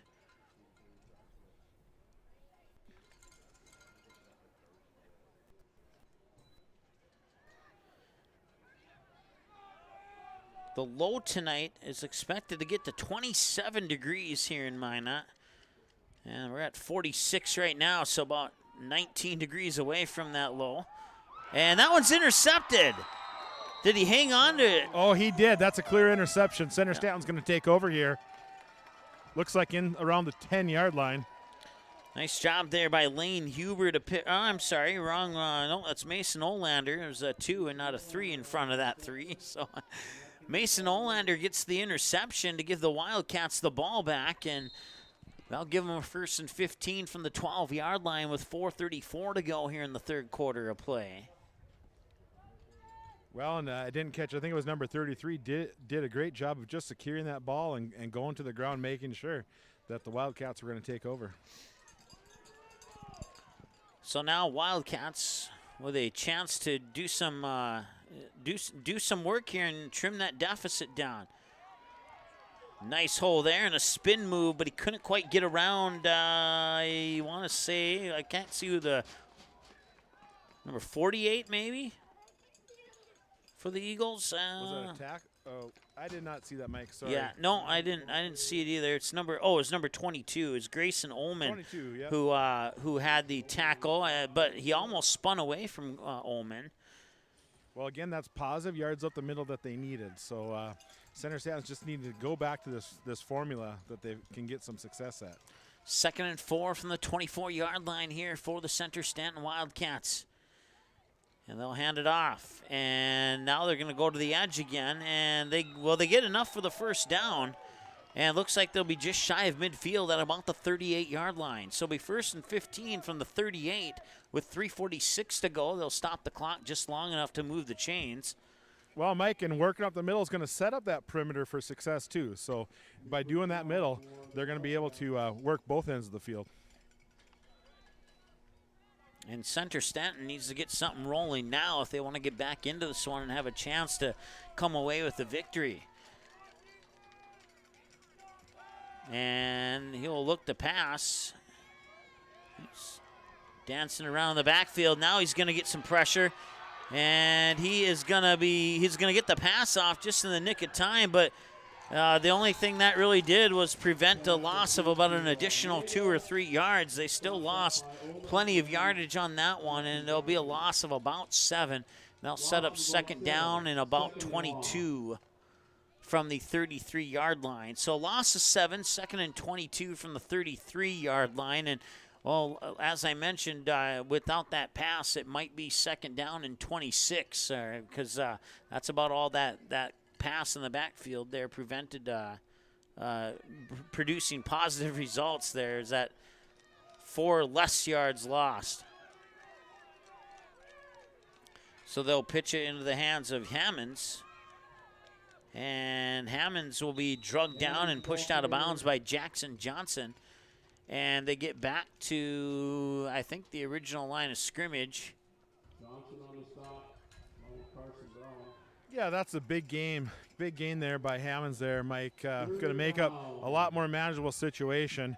They're going to have 2 chances to get a 1st down from 14 yards. Clock continues to roll. 2:21 and counting.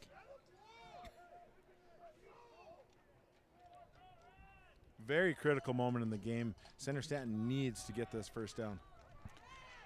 3rd down and 14. The ball's at the 34-yard line. The Wildcats need a big play here. They'll look to pass. He's looking to that far sideline. He'll fire to that far sideline. Does he overthrow him this time? Ooh, nice coverage there by Carson Brown, the intended receiver for the Wildcats. Well, they're just letting those guys play. I think there was contact by both of those players as they tried to corral that ball, but neither is able to.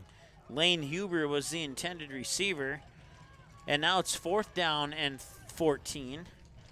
Well, you can tell this means a lot to the Eagles. Their crew is cheering loudly.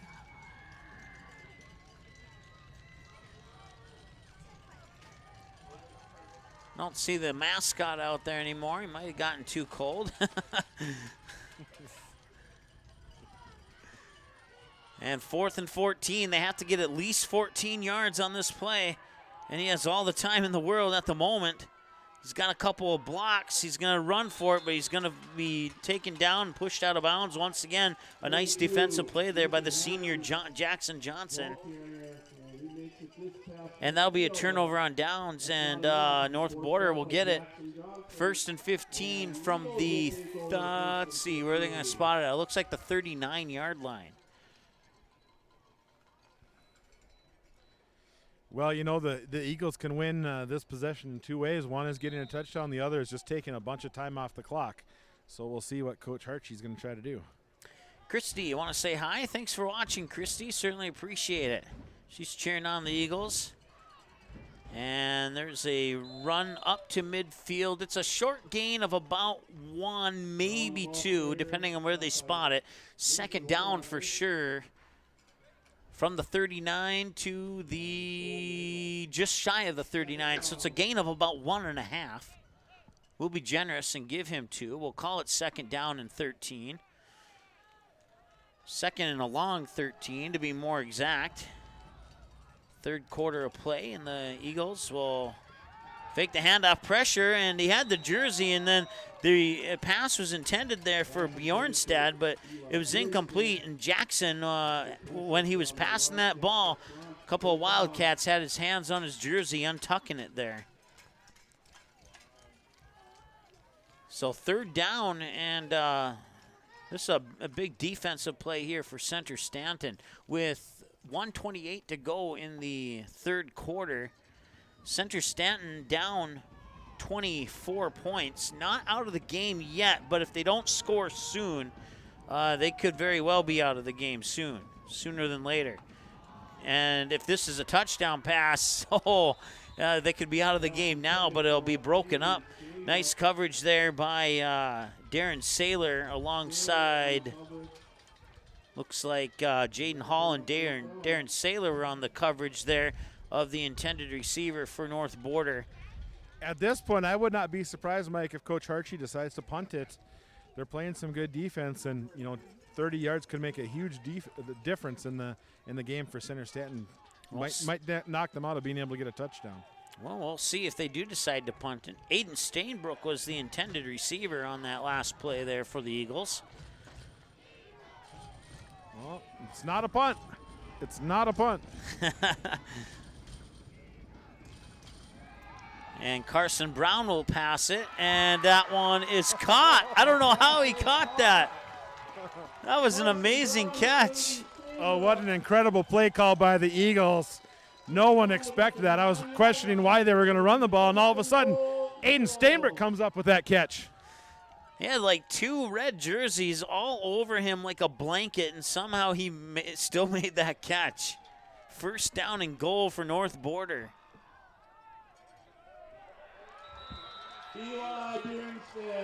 And Bjornstad scores his 3rd touchdown of the game, and the Eagles take a 44-14 lead. They're up 30 now.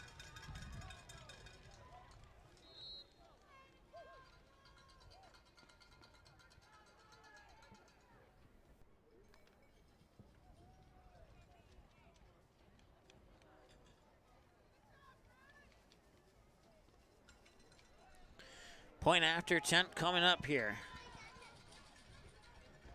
They'll hand it off, and he'll get tripped up, and he will not go anywhere except up in the air and straight back down. Carson Brown on the carry, and it will remain 44-14 as the point after is no good. We'll have the kickoff for you here in 30 seconds. Times like these, it's good to know there's a place where people know who you are, no matter how long you've been gone.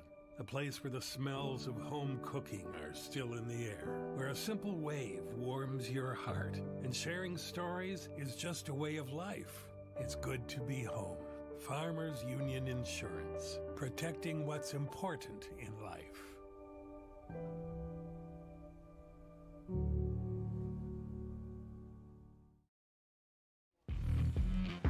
All right, welcome back to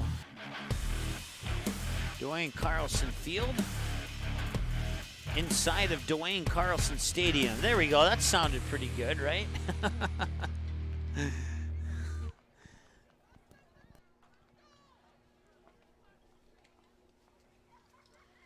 I'll tell you what, Mike, that last touch on there really quieted the crowd. I think a lot of people are sensing a turn in the momentum of this ball game. Well, we'll see if Center-Stanton can get the crowd cheering again here. As a short return there, scooped up by, that was Michael Thompson, a sophomore, at least. Well, all I have is an S, so he's either a sophomore or a senior. But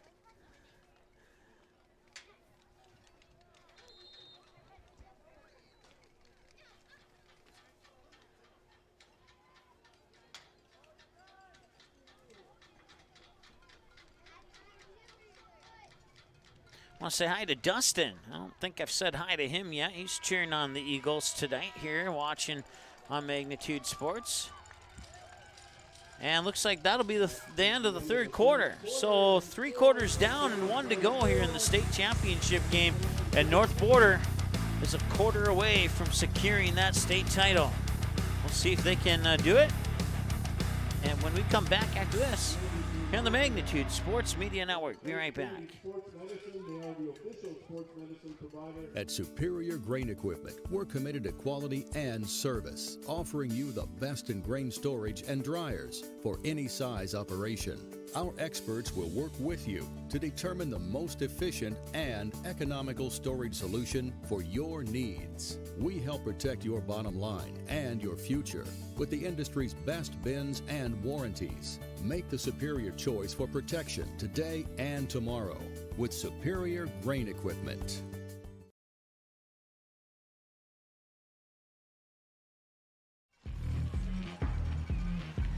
All right, welcome back. We are live here at Dwayne Carlson Field inside Dwayne Carlson Stadium. It's the fourth quarter of the 6-man state championship game, and Center-Stanton Wildcats have some work to do here if they want to bring home a title. They are down big right now, 44-14, and they'll hand it off, and they'll try that outside run, which hasn't worked too well, but on the last couple, they've gained some positive yards, and that's a positive run there for Mason Olander, bringing it up just over midfield, picks up about half of what he needs, should be about 2nd and 7, 2nd and 8. They'll spot at the 39, so it'll be 2nd and 7.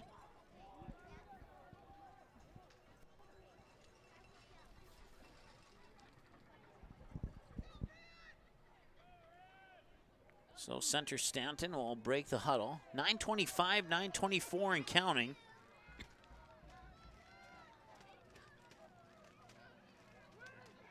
And they'll pitch it, and he'll go up the middle, and he drags a couple would-be tacklers, including Aiden Stainbrook and Elias Bjornstad. Bjornstad eventually takes him down, but not before they gain about 6, and that sets up a 3rd down and 1.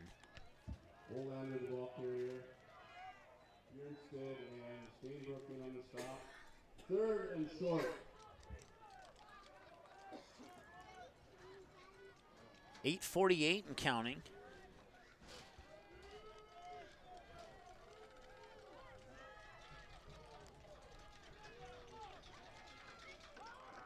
They'll hand it off. They'll try and go up the middle again. He breaks a couple tackles, and now the ball's juggled, and it falls on the floor, and North Border has it.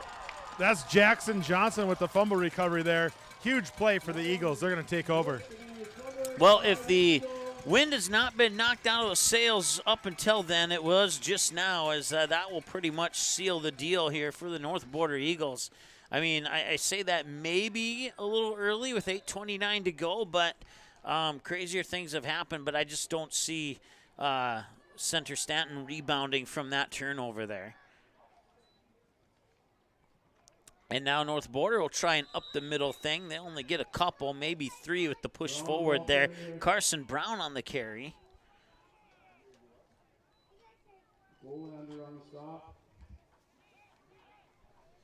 Well, and again, the clock is working in the favor of the North Border Eagles. They need to just keep this thing moving, get out of here, secure a state championship. 8:07 to go. Once again, after the game is over, we'll have an awards presentation for both the third place and the championship game. So we'll stay live for that. So stay tuned for that if you would be so kind to do so.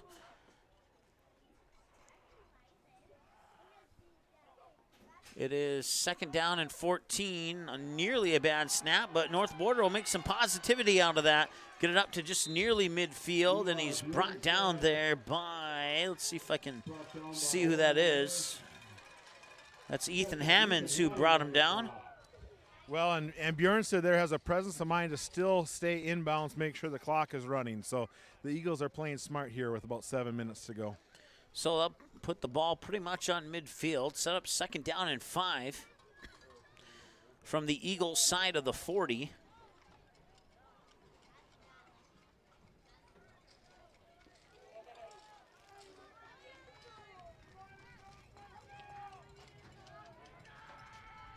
Johnson will work out of the shotgun.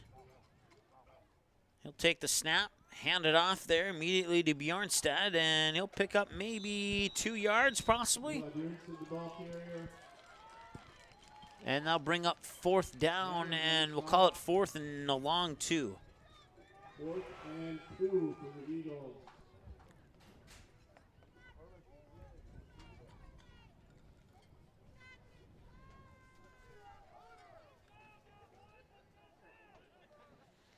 Well, the Eagles defensively on that last drive for the Wildcats, they ran it up the middle and it just stripped it out of his hands in mid-run, and it popped up into the air, and North Border got the ball back, and now they face a 4th down and a long 2.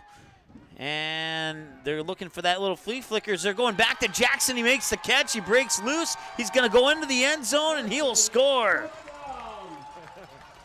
And that is the exact same play that they scored last time to Stainbrook, with the exception they throw it to Jackson Johnson, who was also wide open on the last play. The coaches saw that, and they went back to it. Touchdown, Eagles. And with that, the clock is continuing to run. Do they have a running clock scenario in this field? Yeah, that is a running clock scenario. Okay. So, barring a Wildcat score to stop the running clock, we'll be done with this one in 5 minutes, 27 seconds. And counting. They'll go up for the point after attempt here.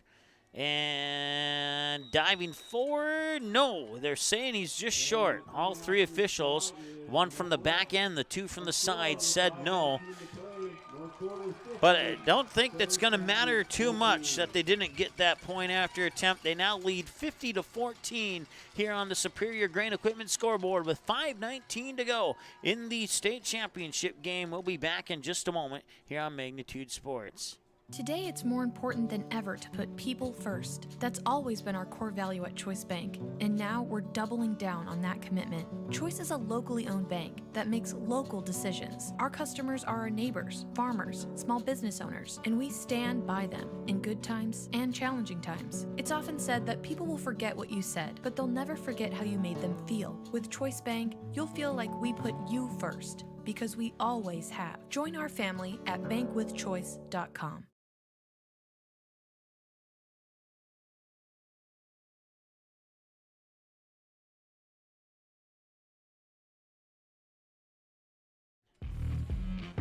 All right, welcome back. 50-14, 5:19 to go.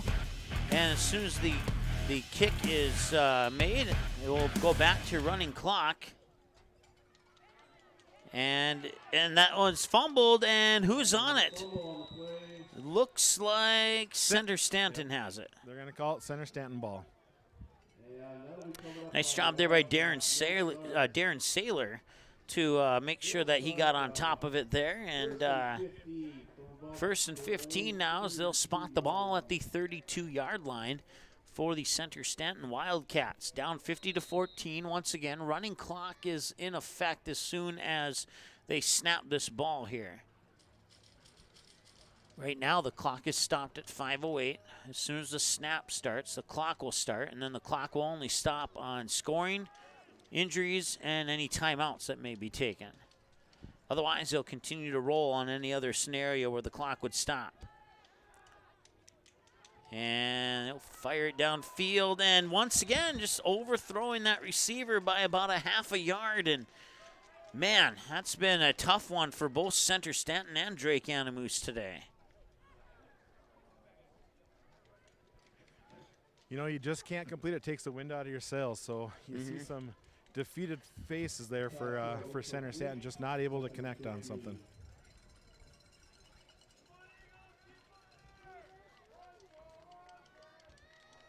You have to wonder if, well, you heard when we were interviewing the Trenton players of the game, one of them said that the turf was crazy to play on.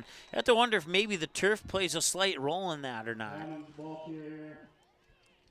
Yeah, you know, it certainly could, Mike. I hadn't thought about that till you mentioned it. I remember playing on turf in high school. I played high school soccer on turf, and well, the turf can be pretty mean to you, especially wearing maybe not as much in football because you got longer pants and you got the socks that come up and pretty much meet where the pants end. But you got those shorts in soccer, and if you fall on the turf, it's like razor blades. It can cut up and scratch up your legs pretty easily. So from my memory, unless they've improved the turf since when I played in high school, but I would imagine if there hasn't been too many improvements to it. So. Well, this I'm standing on the turf right now, and it's very spongy, a lot different than grass would be this time of year. Mm-hmm. And this is the second year, Mike, that they've had this. Talking to facilities maintenance before the game, they said this is the second year they've had the field turf here at Minot High. Yeah, I think that sounds about right. I think I remember this being a grass field a few years ago when I watched some games on TV. So this is the first time I've been here in person, and it's a nice facility, no doubt about it. 50-14 here as the clock continues to tick. 2:49 to go now here in the fourth quarter. And they will not be able to avoid that tackle like a tug of war. He grabs the rope and swings him down. Ethan Hammond's on the carry. Jackson Johnson wasn't going to let him go. Brings him down. Johnson has had a spectacular day, especially on defense. It seems like he's one of the primary names we call when a defensive play is made for the North Border Eagles. So now they'll stop the clock, 2:39 to go, as it'll be a change of possession. So 1st and 15. And now the clock will go back to running clock here as Johnson looks to pass. And he's, oh man, that's a tough break there for North Border. I don't know if he just lost it or what, but it looked like he had a great opportunity to complete that pass. Oh, certainly, and I think they were just trying to get somebody a touchdown late in the game, just to go on a senior year. I don't have. Do you know who was the intended receiver? I'm not seeing that. I believe that was Ashton Johnson. Okay. Yeah, he's not on my roster, but we'll go with that. Ashton Johnson, the intended receiver.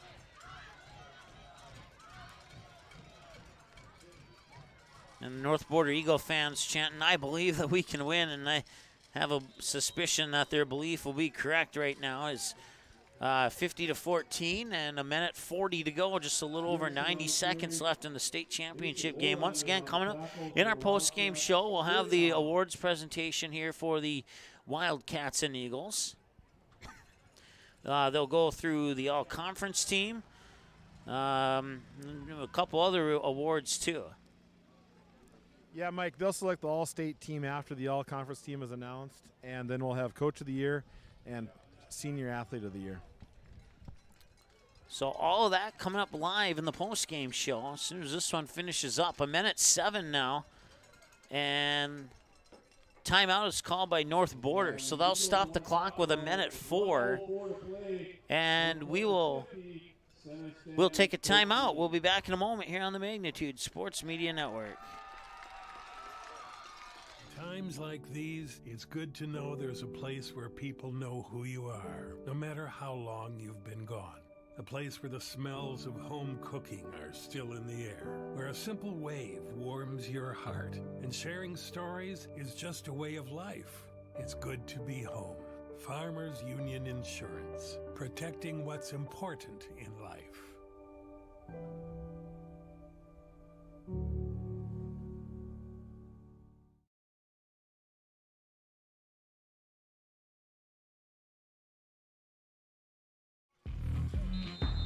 All right, welcome back as the North Border timeout will come to a conclusion.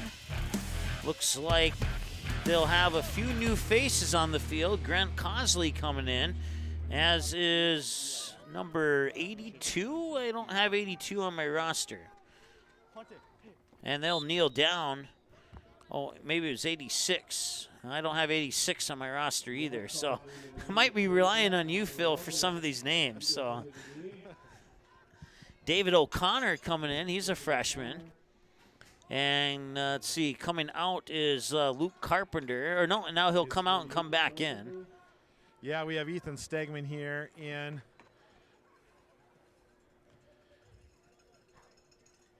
Coach is putting Wyatt Brusso in the game. Unfortunately, he's not able to go in. Wyatt Brusso, a student that is recovering from Hodgkin's lymphoma for North Border. That was a great a scene to see there as they check him in, and he'll get hugs from his teammates, and he'll go back to the sideline so he can officially participate in the state championship game. That's awesome. That's a very respectful move by Coach Archie and his staff.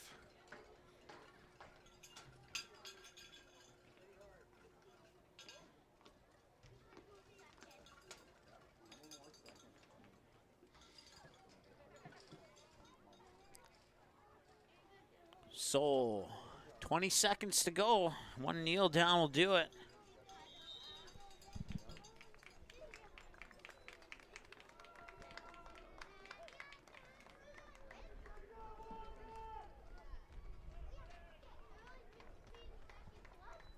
And 16 seconds, and it looks like a timeout was called. Is that no? what It's a turnover on downs. That was fourth down. Gotcha. So Center-Stanton will have the ball.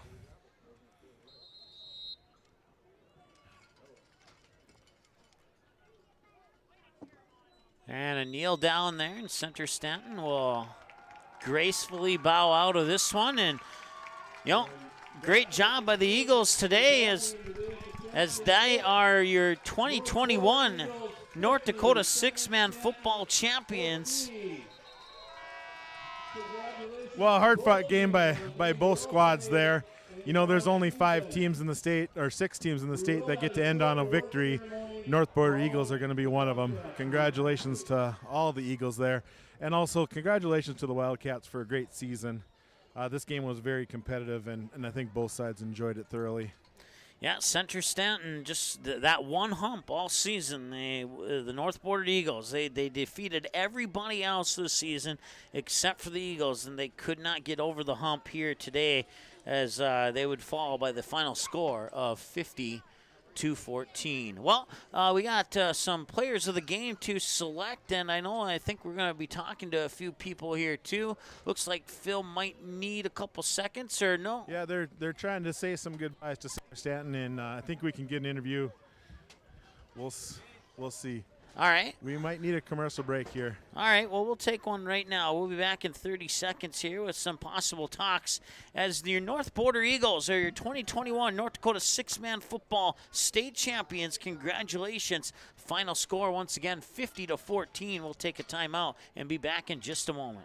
Small or large, Superior Grain Equipment has a storage solution for you with a wide variety of bin options and accessories, along with site planning and superior customer service. Plus, from top to bottom, we offer the industry's best bins and warranties to protect your products and your grain storage investment. Get superior quality, protection, and reliability with generations of experience and dependability.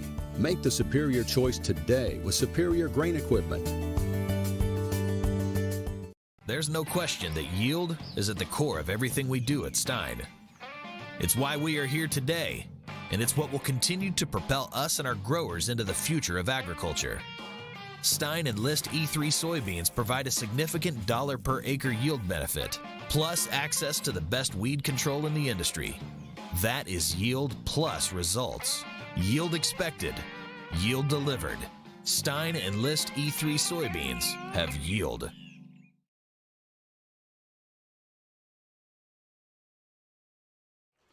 All right, welcome back, and it's the North Border Eagles, your 2021 North Dakota six-man state champions. And you saw the game live right here and exclusively on Magnitude Sports. And we'll be talking to some players eventually here, but they're sorting through some things down there. Okay. Phil will let us know when we're ready. I think we might be ready. Are you ready?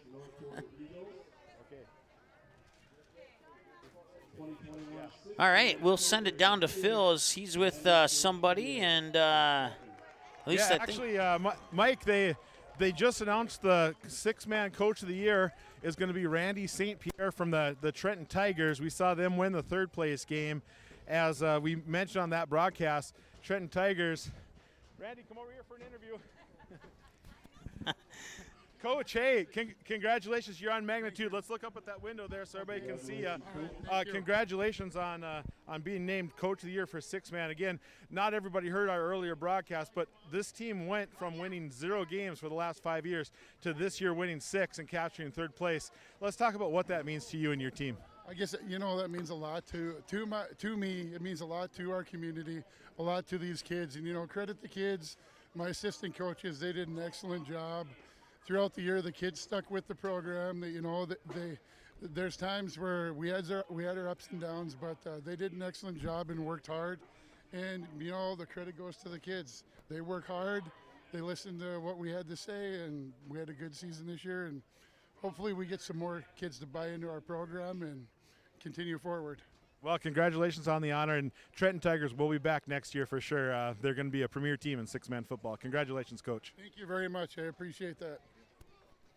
All right, that is your 2021 Coach of the Year from the Trenton Tigers, Mark St. Pierre. Of course, he had a couple of daughters who were really, really good basketball players for the Trenton Tigers. And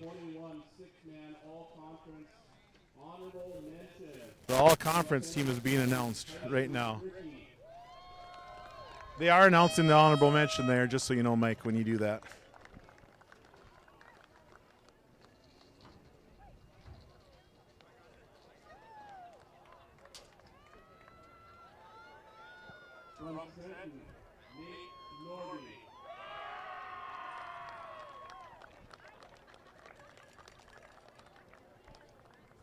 So once again, they mentioned the honorable mentions, and now they're mentioning the all-conference team. And for those present, they're making their way to the field.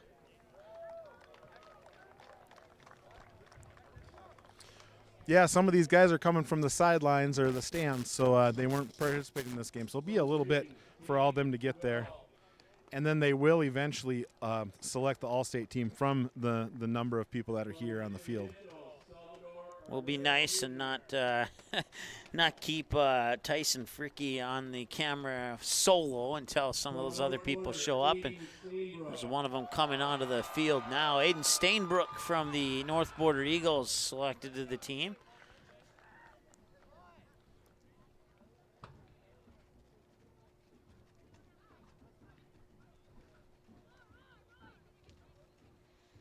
And here's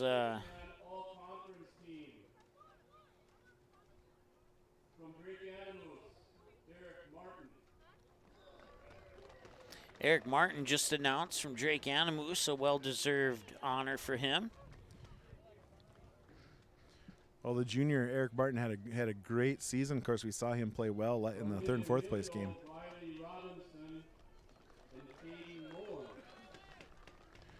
Robinson and Moore were that Moen, I should say, were part of that prolific duo from Midway Minto, and part of that highest scoring game this year in six-man football. That was week 1 of the playoffs. That was that 80-74 win, correct? Yeah, that's correct. 154 points is also the most points scored in any game, basketball, football, or any other game that has the potential to score that many points on the 1,600-plus broadcasts done here on Magnitude Sports. We do keep track of records like that. You can check out the records tab on our website, too, if you're curious about some of the other records. So.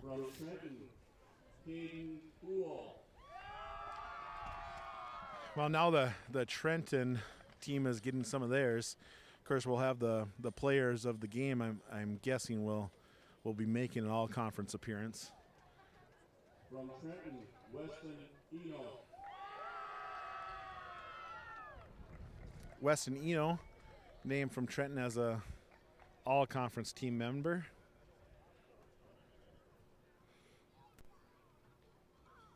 From Center-Stanton, Jaden Hall.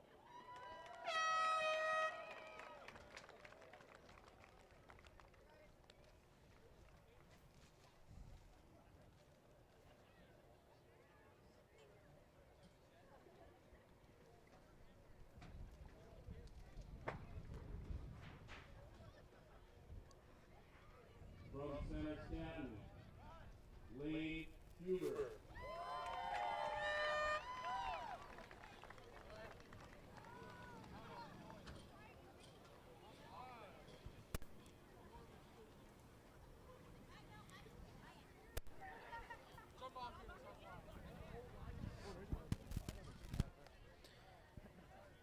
Once again, if you're just joining us, they're announcing the all-conference team. From Center-Stanton, Ethan Hamilton.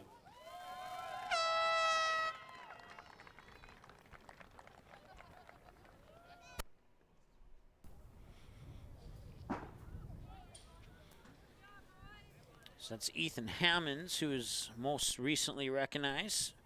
Players on and or maybe a couple not shown.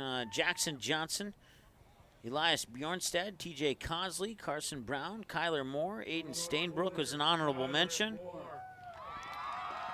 Ethan Hammonds, Lane Huber, Jaden Hall, Tyson Fricky, a honorable mention. From the North Quarter, Carson Brown. From Midway Minto, Riley Robinson, Caden Moen, and Salvador Agrulo Jr. is an honorable mention. Honorable mention from Jake Animus was Elijah Nicholson, and making the team was Eric Martin. And from the Drayton Bombers, an honorable mention include Caden Quibble. From the North Quarter, Elias Bjornstad.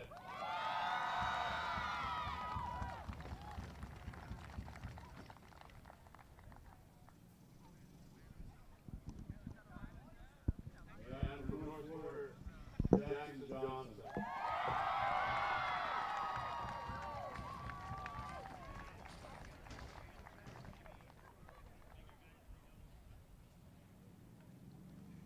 Ladies and gentlemen, and football fans, that concludes your six-man all-conference team. Let's give them a big round of applause. All right, so once again, up close and in person there is your all-conference team from North Dakota six-man football. Congratulations to each and every one of those participants. Once again, by team, honorable mentions, Aiden Stainbrook from North Border, Tyson Fricky from Center-Stanton, Nate Norby from Trenton, Salvador Agrulo Jr. from Midway Minto, Elijah Nicholson from Drake Animus, and Caden Quibble from Drayton Bombers were all honorable mentions. And the ones making the team by team from North Border, Jackson Johnson, Elias Bjornstad, TJ Cosley, Carson Brown, Kyler Moore from Center-Stanton, Ethan Hammonds, Lane Huber, and Jaden Hall from Trenton, Jaden Wilson, Caden Hoole, Weston Eno, and then from Midway Minto, Riley Robinson, Caden Moen, and from Drake Animus, Eric Martin. And Mike, they're announcing the all-state members. Eric Martin from Drake Animus and Riley Robinson from Midway Minto have been the first two on that team. I believe there will be 8 people on that team.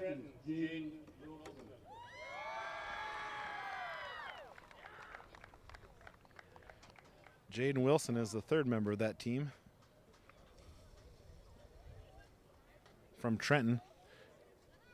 From Center-Stanton, Lane Huber.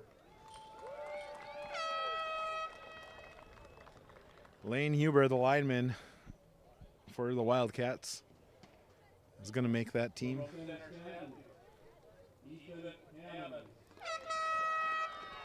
Old Coach Furter, we mentioned him, mentions Ethan Hammonds as the heart and soul of that Center-Stanton team, and he's rewarded with an all-state selection.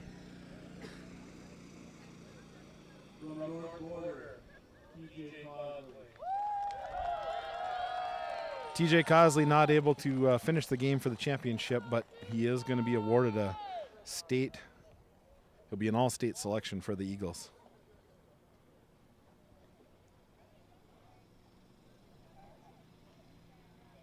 From North Border,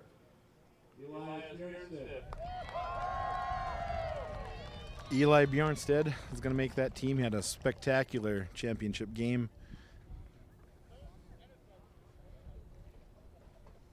And from North Border, Jackson Johnson.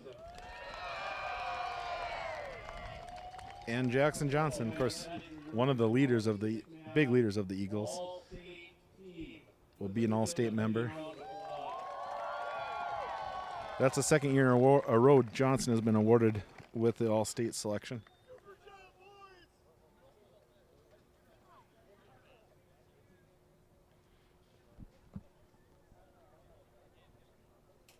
All right, let's look at your all-state team there once again.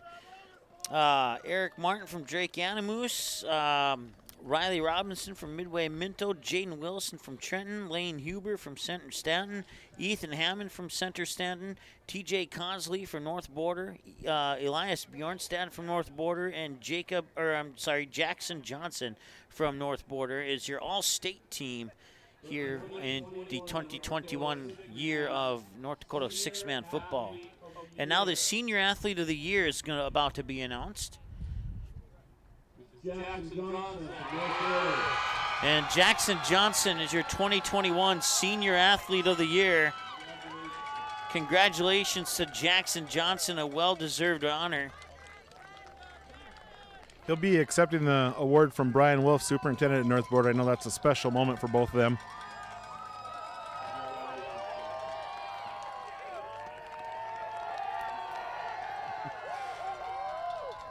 And the guy's making the loudest noise. We have a representative of the second place Center-Stanton Wildcats. Come on out and receive your second place trophy. Mike, you there? Yep, I sure am, yep. Sorry. So once again, congratulations to the Center-Stanton Wildcats, taking home second place. And now the presentation of the state championship trophy here to your 2021 champions. Our state champion, North Border Eagles. Come and accept your award.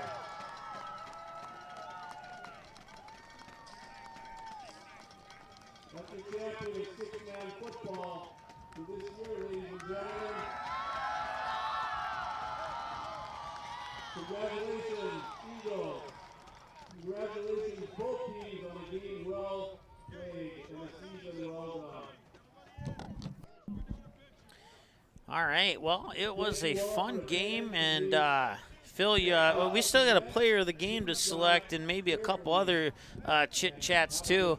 I think he might be on his way out to try and track some people down here. So we got to go to the booth.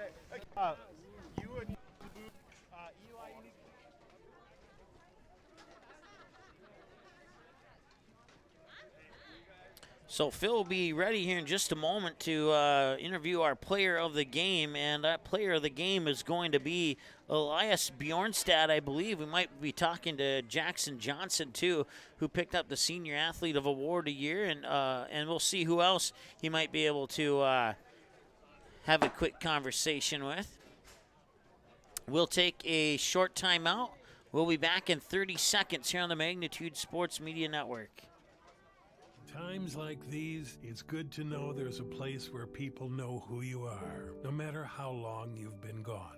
A place where the smells of home cooking are still in the air, where a simple wave warms your heart, and sharing stories is just a way of life.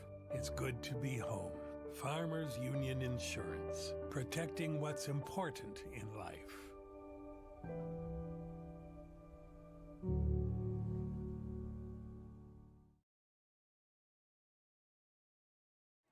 All right, there's one more look at your 2021 North Dakota six-man football state champions, the North Border Eagles, picking up a 50-14 win over the Center-Stanton Wildcats. It's the second time they defeated the Wildcats this season.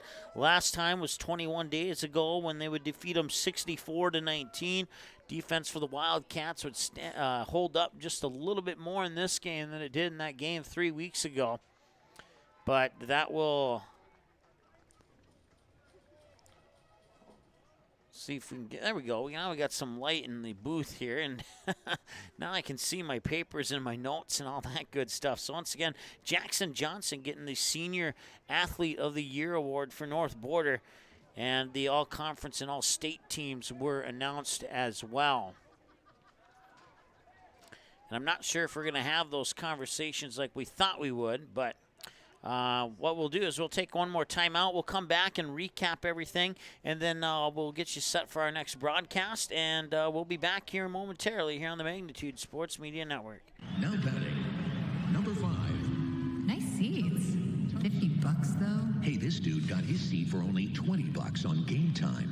Whoa. Game Time tracks ticket prices in real time and finds you all the best last-minute deals, so you can get tickets for up to 60% off.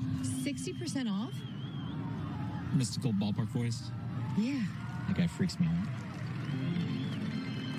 Download Game Time now. Come on, do it.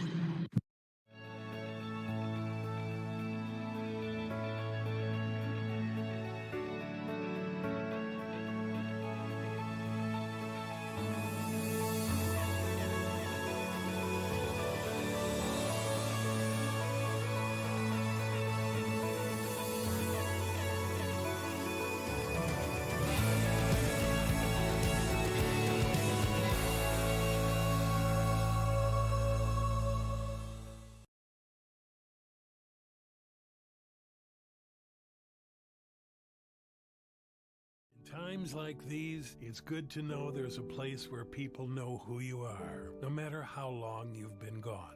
A place where the smells of home cooking are still in the air, where a simple wave warms your heart, and sharing stories is just a way of life. It's good to be home. Farmers Union Insurance, protecting what's important in life.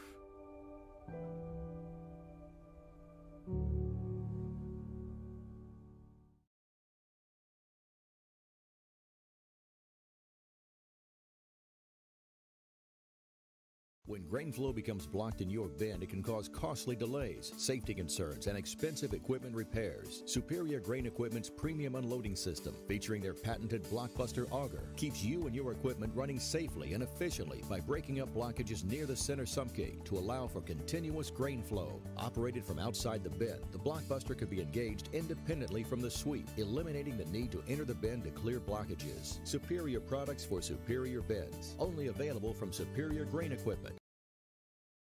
Today, it's more important than ever to put people first. That's always been our core value at Choice Bank, and now we're doubling down on that commitment. Choice is a locally owned bank that makes local decisions. Our customers are our neighbors, farmers, small business owners, and we stand by them in good times and challenging times. It's often said that people will forget what you said, but they'll never forget how you made them feel. With Choice Bank, you'll feel like we put you first, because we always have. Join our family at bankwithchoice.com.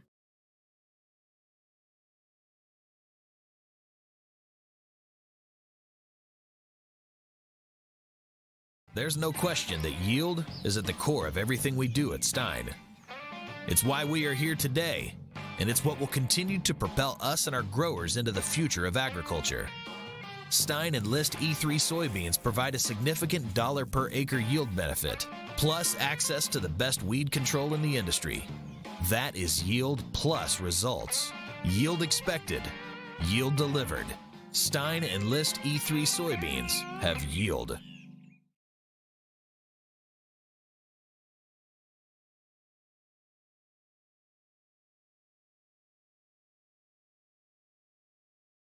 Good sportsmanship. It will carry you further in life than sports. Growing up in North Dakota, I learned to respect my opponents, the coaches, and the officials. The values of fairness and teamwork carried me to the highest level of my sport and allowed me to live my dream of playing football in the NFL. It doesn't matter if you're on the stage, the playing field, or in the stands.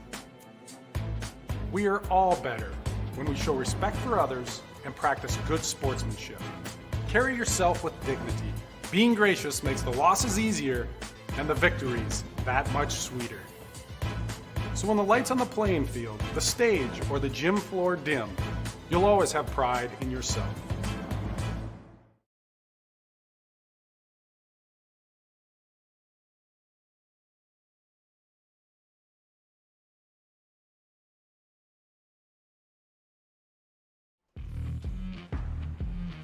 Oh, still don't hear anything. I'm live. All right, I can't hear myself, so hopefully we're recording. I'm live here with Eli Bjornstead. Eli, you don't know this yet, but we, Magnitude Sports, selected you as player of the game in the state championship game. We at least had you for 3 touchdowns, a number of blocks, tackles. You were all over the field. You just ended your senior season in style. So can you tell us a little bit about that? You know, I'll tell you about my senior season. I was looking over at my quarterback, Jackson, and each quarter, each time it went down 1 more, 1, 2, 3. It's like, buddy, we got 1 more quarter left. Let's just give her all we got, you know. And I honestly, wholeheartedly didn't feel like I put out the best performance today. I kind of leaned on Jackson a lot this game. I really, really did, and I'm very happy to see him get Senior of the Year. He really deserved that. This game, I leaned on Jackson very hard today. Mm-hmm. Well, you know, you were all over the field for the Eagles today and also for this season. I'm going to talk a little history. We talked about it with the Trenton team.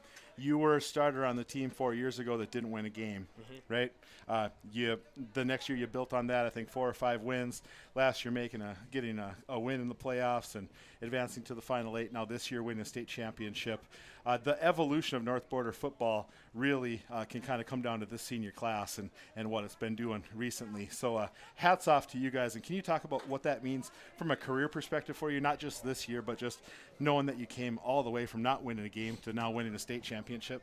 You know, it's kind of surreal. I remember that season very, very well. It was really rough, a lot of injuries, and I tried to do the best I could.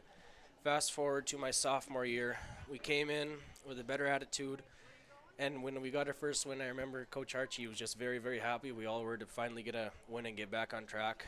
And then fast forward to my junior year with that amazing senior class we had last year, get into Lemoore, and, you know, things didn't turn out the way we wanted them to, but like I told somebody from the Grand Forks Herald, we just never lost the competitive spirit or the will to succeed, and that's what helped carry us through this entire season this year and kept our attitudes up. It was all about having a positive attitude no matter what happened. All right. Well, here, I know a lot of people are going to ask this too. What's the future sports in store for you? I know you're looking forward to another season for sure.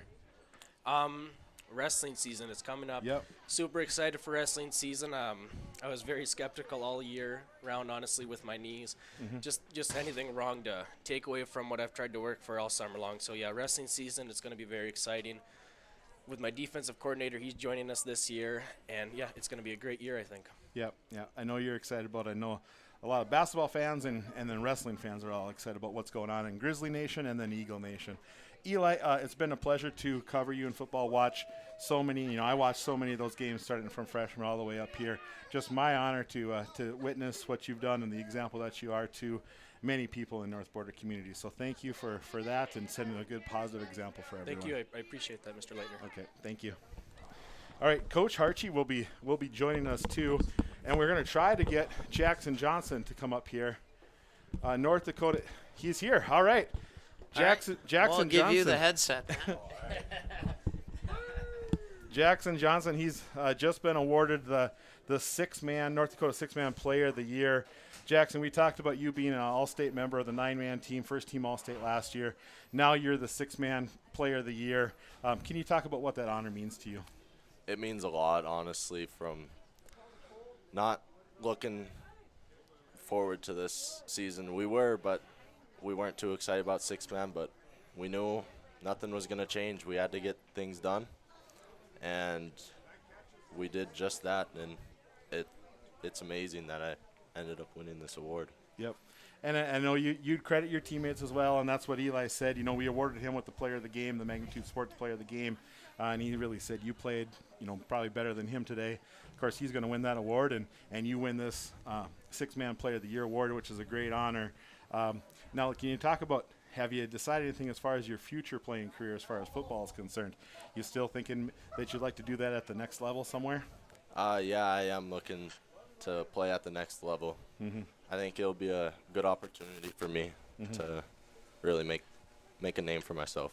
Yeah, and we'll see. You got your name on the board with the All-State selection this year, and then Player of the Year again, another All-State selection this year, winning the state title. So everything has been going pretty well for you, and I know you got other sports that you like to do too, and you're looking forward to those, I'm sure. Oh, yeah. Basketball is the next sport I play, and we're all excited for that. We're going to be competing against good teams this year, definitely. Yep. Yeah, Region 2 is loaded with talent, and the Eagles are among the teams with a lot of talent. Yep. Okay, now one more football question I want to ask you.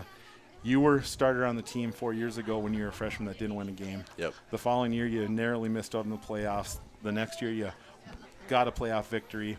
Now this year, you win a state title. So can you talk about the mark, how proud you feel to make that kind of mark and have that kind of perseverance for all those watching North Border, not just North Border, but just anybody that's watching our broadcast? After the freshman year, when we didn't win a game, we knew we had to work hard. We had to, if we wanted to be successful in football, we had to work. So we had every guy in the gym lifting weights and just doing everything to make us better in football. Definitely. Well, you definitely put a lot of time into it. You definitely have some talent, and when those two are put together, then you can have some special accomplishments like you did today. So congratulations, Jackson, and thank you for being a good, excellent example for the North Border community. Yep. Thank you, Phil. Okay, Coach Tim Harchie is going to be joining us. Our last guest here, Coach. We'll let the students go first, and we'll have some time with you. Congratulations on the state six-man title. Thank you. It feels great. And I know you're very animated on the sideline. The score again, I mean, they gave you guys fits, and you didn't play the kind of football game that you wanted to play tonight. No, it was a great game by us. I don't think we were sharp in some aspects of the game, but, I coach them pretty hard, and I want, to be sharp and perfect every play. So, it doesn't matter the score. We're going to coach them up. Yep, and I've been asking the guys that came up here, and, of course, you've been coach for a number of years up at North Border, and this senior class in particular has really made an incredible mark at North Border. They start off their freshman year not winning a game. Their sophomore year, they narrowly miss out on the postseason. Their junior year, they make it to the postseason and win a game, and their senior year, they win a state title. Yeah, this group of seniors has been really special. When they were freshmen, we had quite a few of them starting on that team, and we knew they weren't ready, but, we were kind of short on numbers and had to do some different things then, and they kind of took a beating, and we kind of recommitted the whole team after that season, and we hit the weight room hard and really went after it, and it's really paid off. Well, certainly, and you can tell, and I know that you actually, because you won Coach of the Year in Region 2 last year, as far as 9-man is concerned, so this is your this is the state title last year. You were Coach of the Year. You really think all this accomplishment comes to your coaching staff as well, too? Oh, yes. Coach Broder, Coach Schiltz, they work very, very hard, and they need to get some more publicity because they do a great job. They have great relationship with the kids, but they coach them hard and they get them ready to play.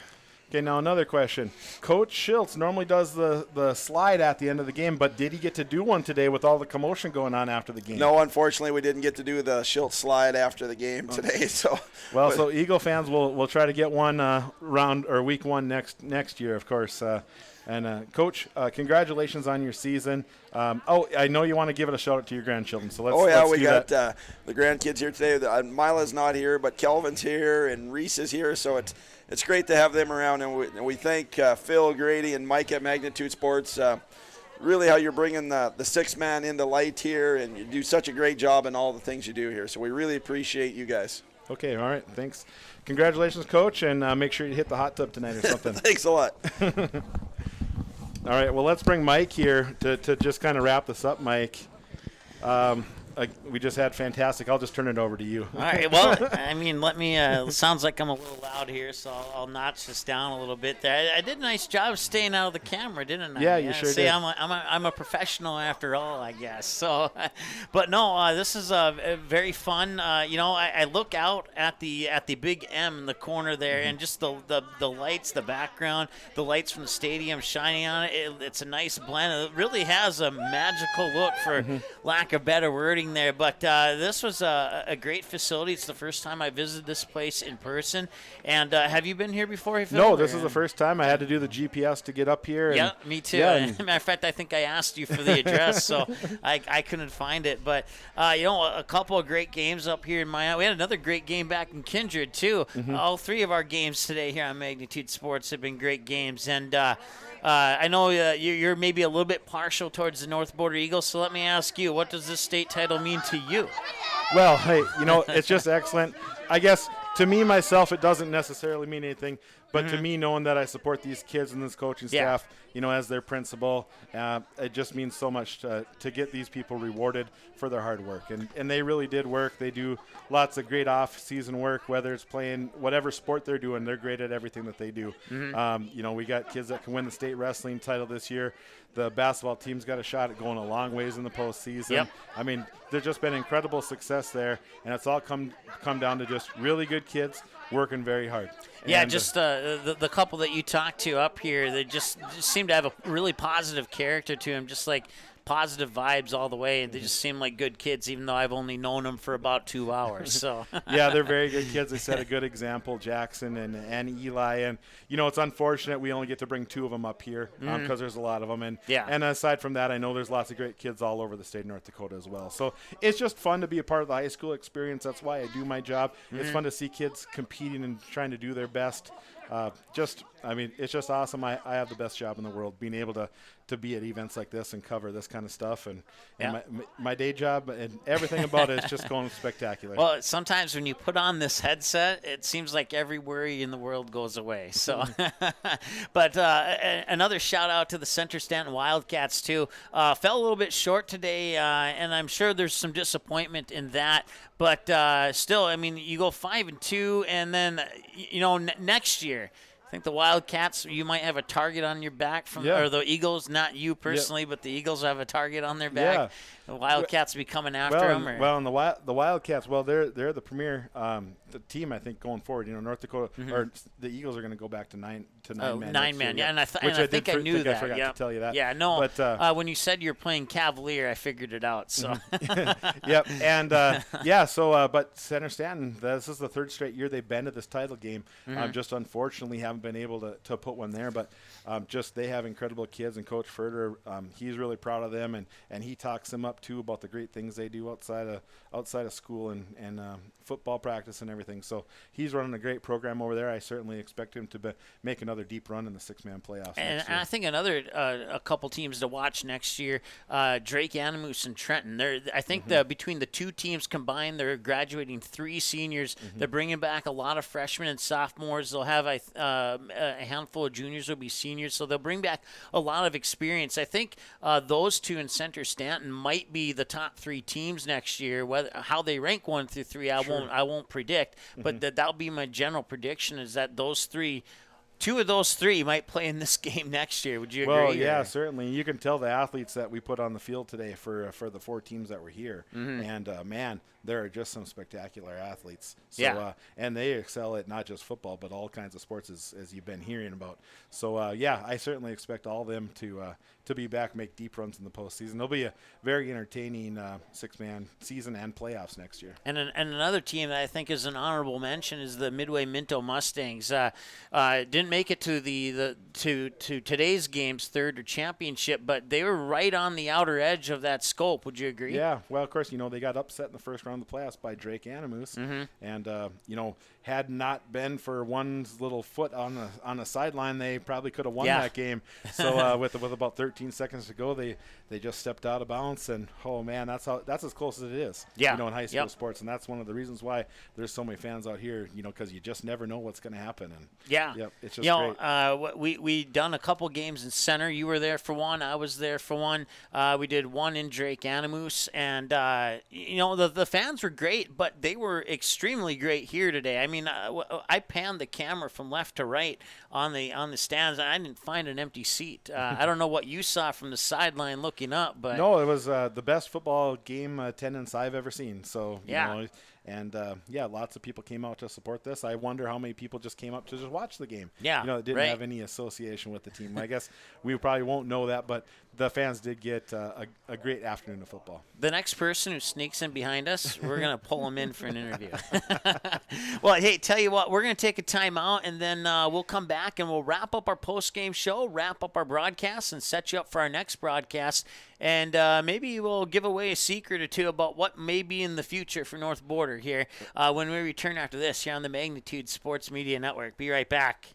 Today, it's more important than ever to put people first. That's always been our core value at Choice Bank, and now we're doubling down on that commitment. Choice is a locally owned bank that makes local decisions. Our customers are our neighbors, farmers, small business owners, and we stand by them in good times and challenging times. It's often said that people will forget what you said, but they'll never forget how you made them feel. With Choice Bank, you'll feel like we put you first, because we always have. Join our family at bankwithchoice.com.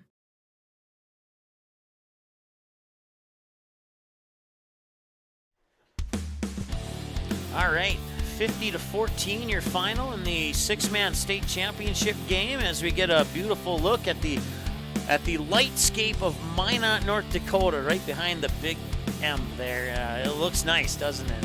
It certainly does, Mike. And for the North Border fans, another thing that looks nice is that final score there. 50-14 as the North Border Eagles play their final six-man game. They return to nine-man next year. Was this your first or second season? This is the first year in six-man Okay, football, so nine-man last year, six-man this year, nine-man next year, correct? Yep. Awesome.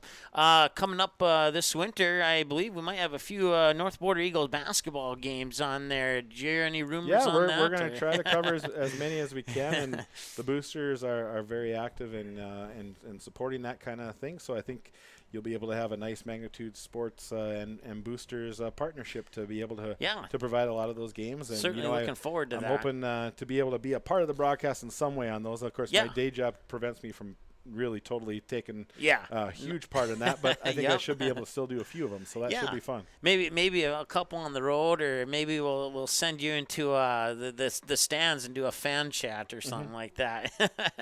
50-14. Once again, I forgot to write down the score. Do you remember what the final was on that third place game? Or I know that Trenton won, so we'll get that updated on our website here momentarily. Once again, you can find us online on Twitter, Facebook, Instagram, YouTube. Like the video if you haven't already. Subscribe to the channel if you'd be so kind to do so. You can check out all the latest news stories clicking on the stories button at Magnitude Sports, msportsnetlive.com, excuse me. And once again, all the games are available on demand. You simply go to the on-demand link and then click on Archives. You'll come to this page of our website here, and you'll see, maybe you won't quite see a white screen. You'll see this screen instead. You simply click on the word watch next to the game that you want to see again, and the final score isn't there, but the watch link is there, so we'll get the final score updated here momentarily. And once again, taking a look at our upcoming schedule, we return to the broadcast this coming Monday when the Kindred Vikings host the Barnes County North Bison on Monday, October 25th, 7 o'clock start for that, and then we move back over to Minnesota where the Perham Yellow Jackets actually take that back. That is that game was already played. No, yes. I'm really confused right now. October 28th, Cheyenne Mustangs take on the Kindred Vikings, and then we'll have a quarterfinal round game featuring the Barnesville Trojans with an opponent to be determined yet. And then you can see next Saturday a big slate of football as well. Barnesville versus either Warwood or Crookston. Kindred, they won today. They'll play the winner of Langdon and Oaks. I'm not sure if we got a final on that. Did you hear anything, Phil? No, I did not. Okay, so we'll wait to find out who that will be. It'll be against either Langdon or Oaks, either opponent. That game will be on Magnitude Sports. And then I'm sorry, yeah, and then the Perham and Park Rapids, the reason why I thought that was played was because that was a rematch of the Week 1 season, of the Week 1 of the football season. I just checked, Mike. Langdon won 35-14. 35-14, Langdon area Edmore Munich Cardinals over the Oaks Tornadoes. So Langdon will travel to Jerlow Field in Kindred, and Kindred will host. That'll be a tough matchup for the Vikings. Of course, Langdon's, I believe, was a 44-game win streak was snapped about 3 weeks ago when they would lose to Hillsborough Central Valley. So we'll see what Langdon can bring to Kindred here. Is Kindred the only team they've lost to is Hillsborough Central Valley. So we'll see if Kindred can topple Langdon or if Langdon will topple Kindred. That should be an entertaining game. We'll look forward to it. And then the winner of Perham and Park Rapids will either host Roseau or they will travel to Fergus Falls, depending on the outcome of the Fergus Falls-Roseau game. And then you can see there we'll kick off November with Kindred and Enderlin Eagles, which will be the final regular season matchup for the Kindred Vikings in a Region 1 opponent to wrap up the regular season heading into that Region 1 tournament will be played at Central Cass High School. So you can dig deeper into our schedule at msportsnet.com/schedule. Once again, your final score here in the state championship game. The North Border Eagles 15, the Center-Stanton Wildcats 14. For Grady, who helped us out earlier, Phil, thank you so much. My name is Mike Mason. You have a great night, and we'll talk to you soon here on the Magnitude Sports Media Network. The proceeding has been a presentation of the Magnitude Sports Media Network. Follow us on Twitter, Facebook, subscribe to our YouTube channel, and to order a DVD copy of this broadcast, simply visit msportsnet.com/DVD.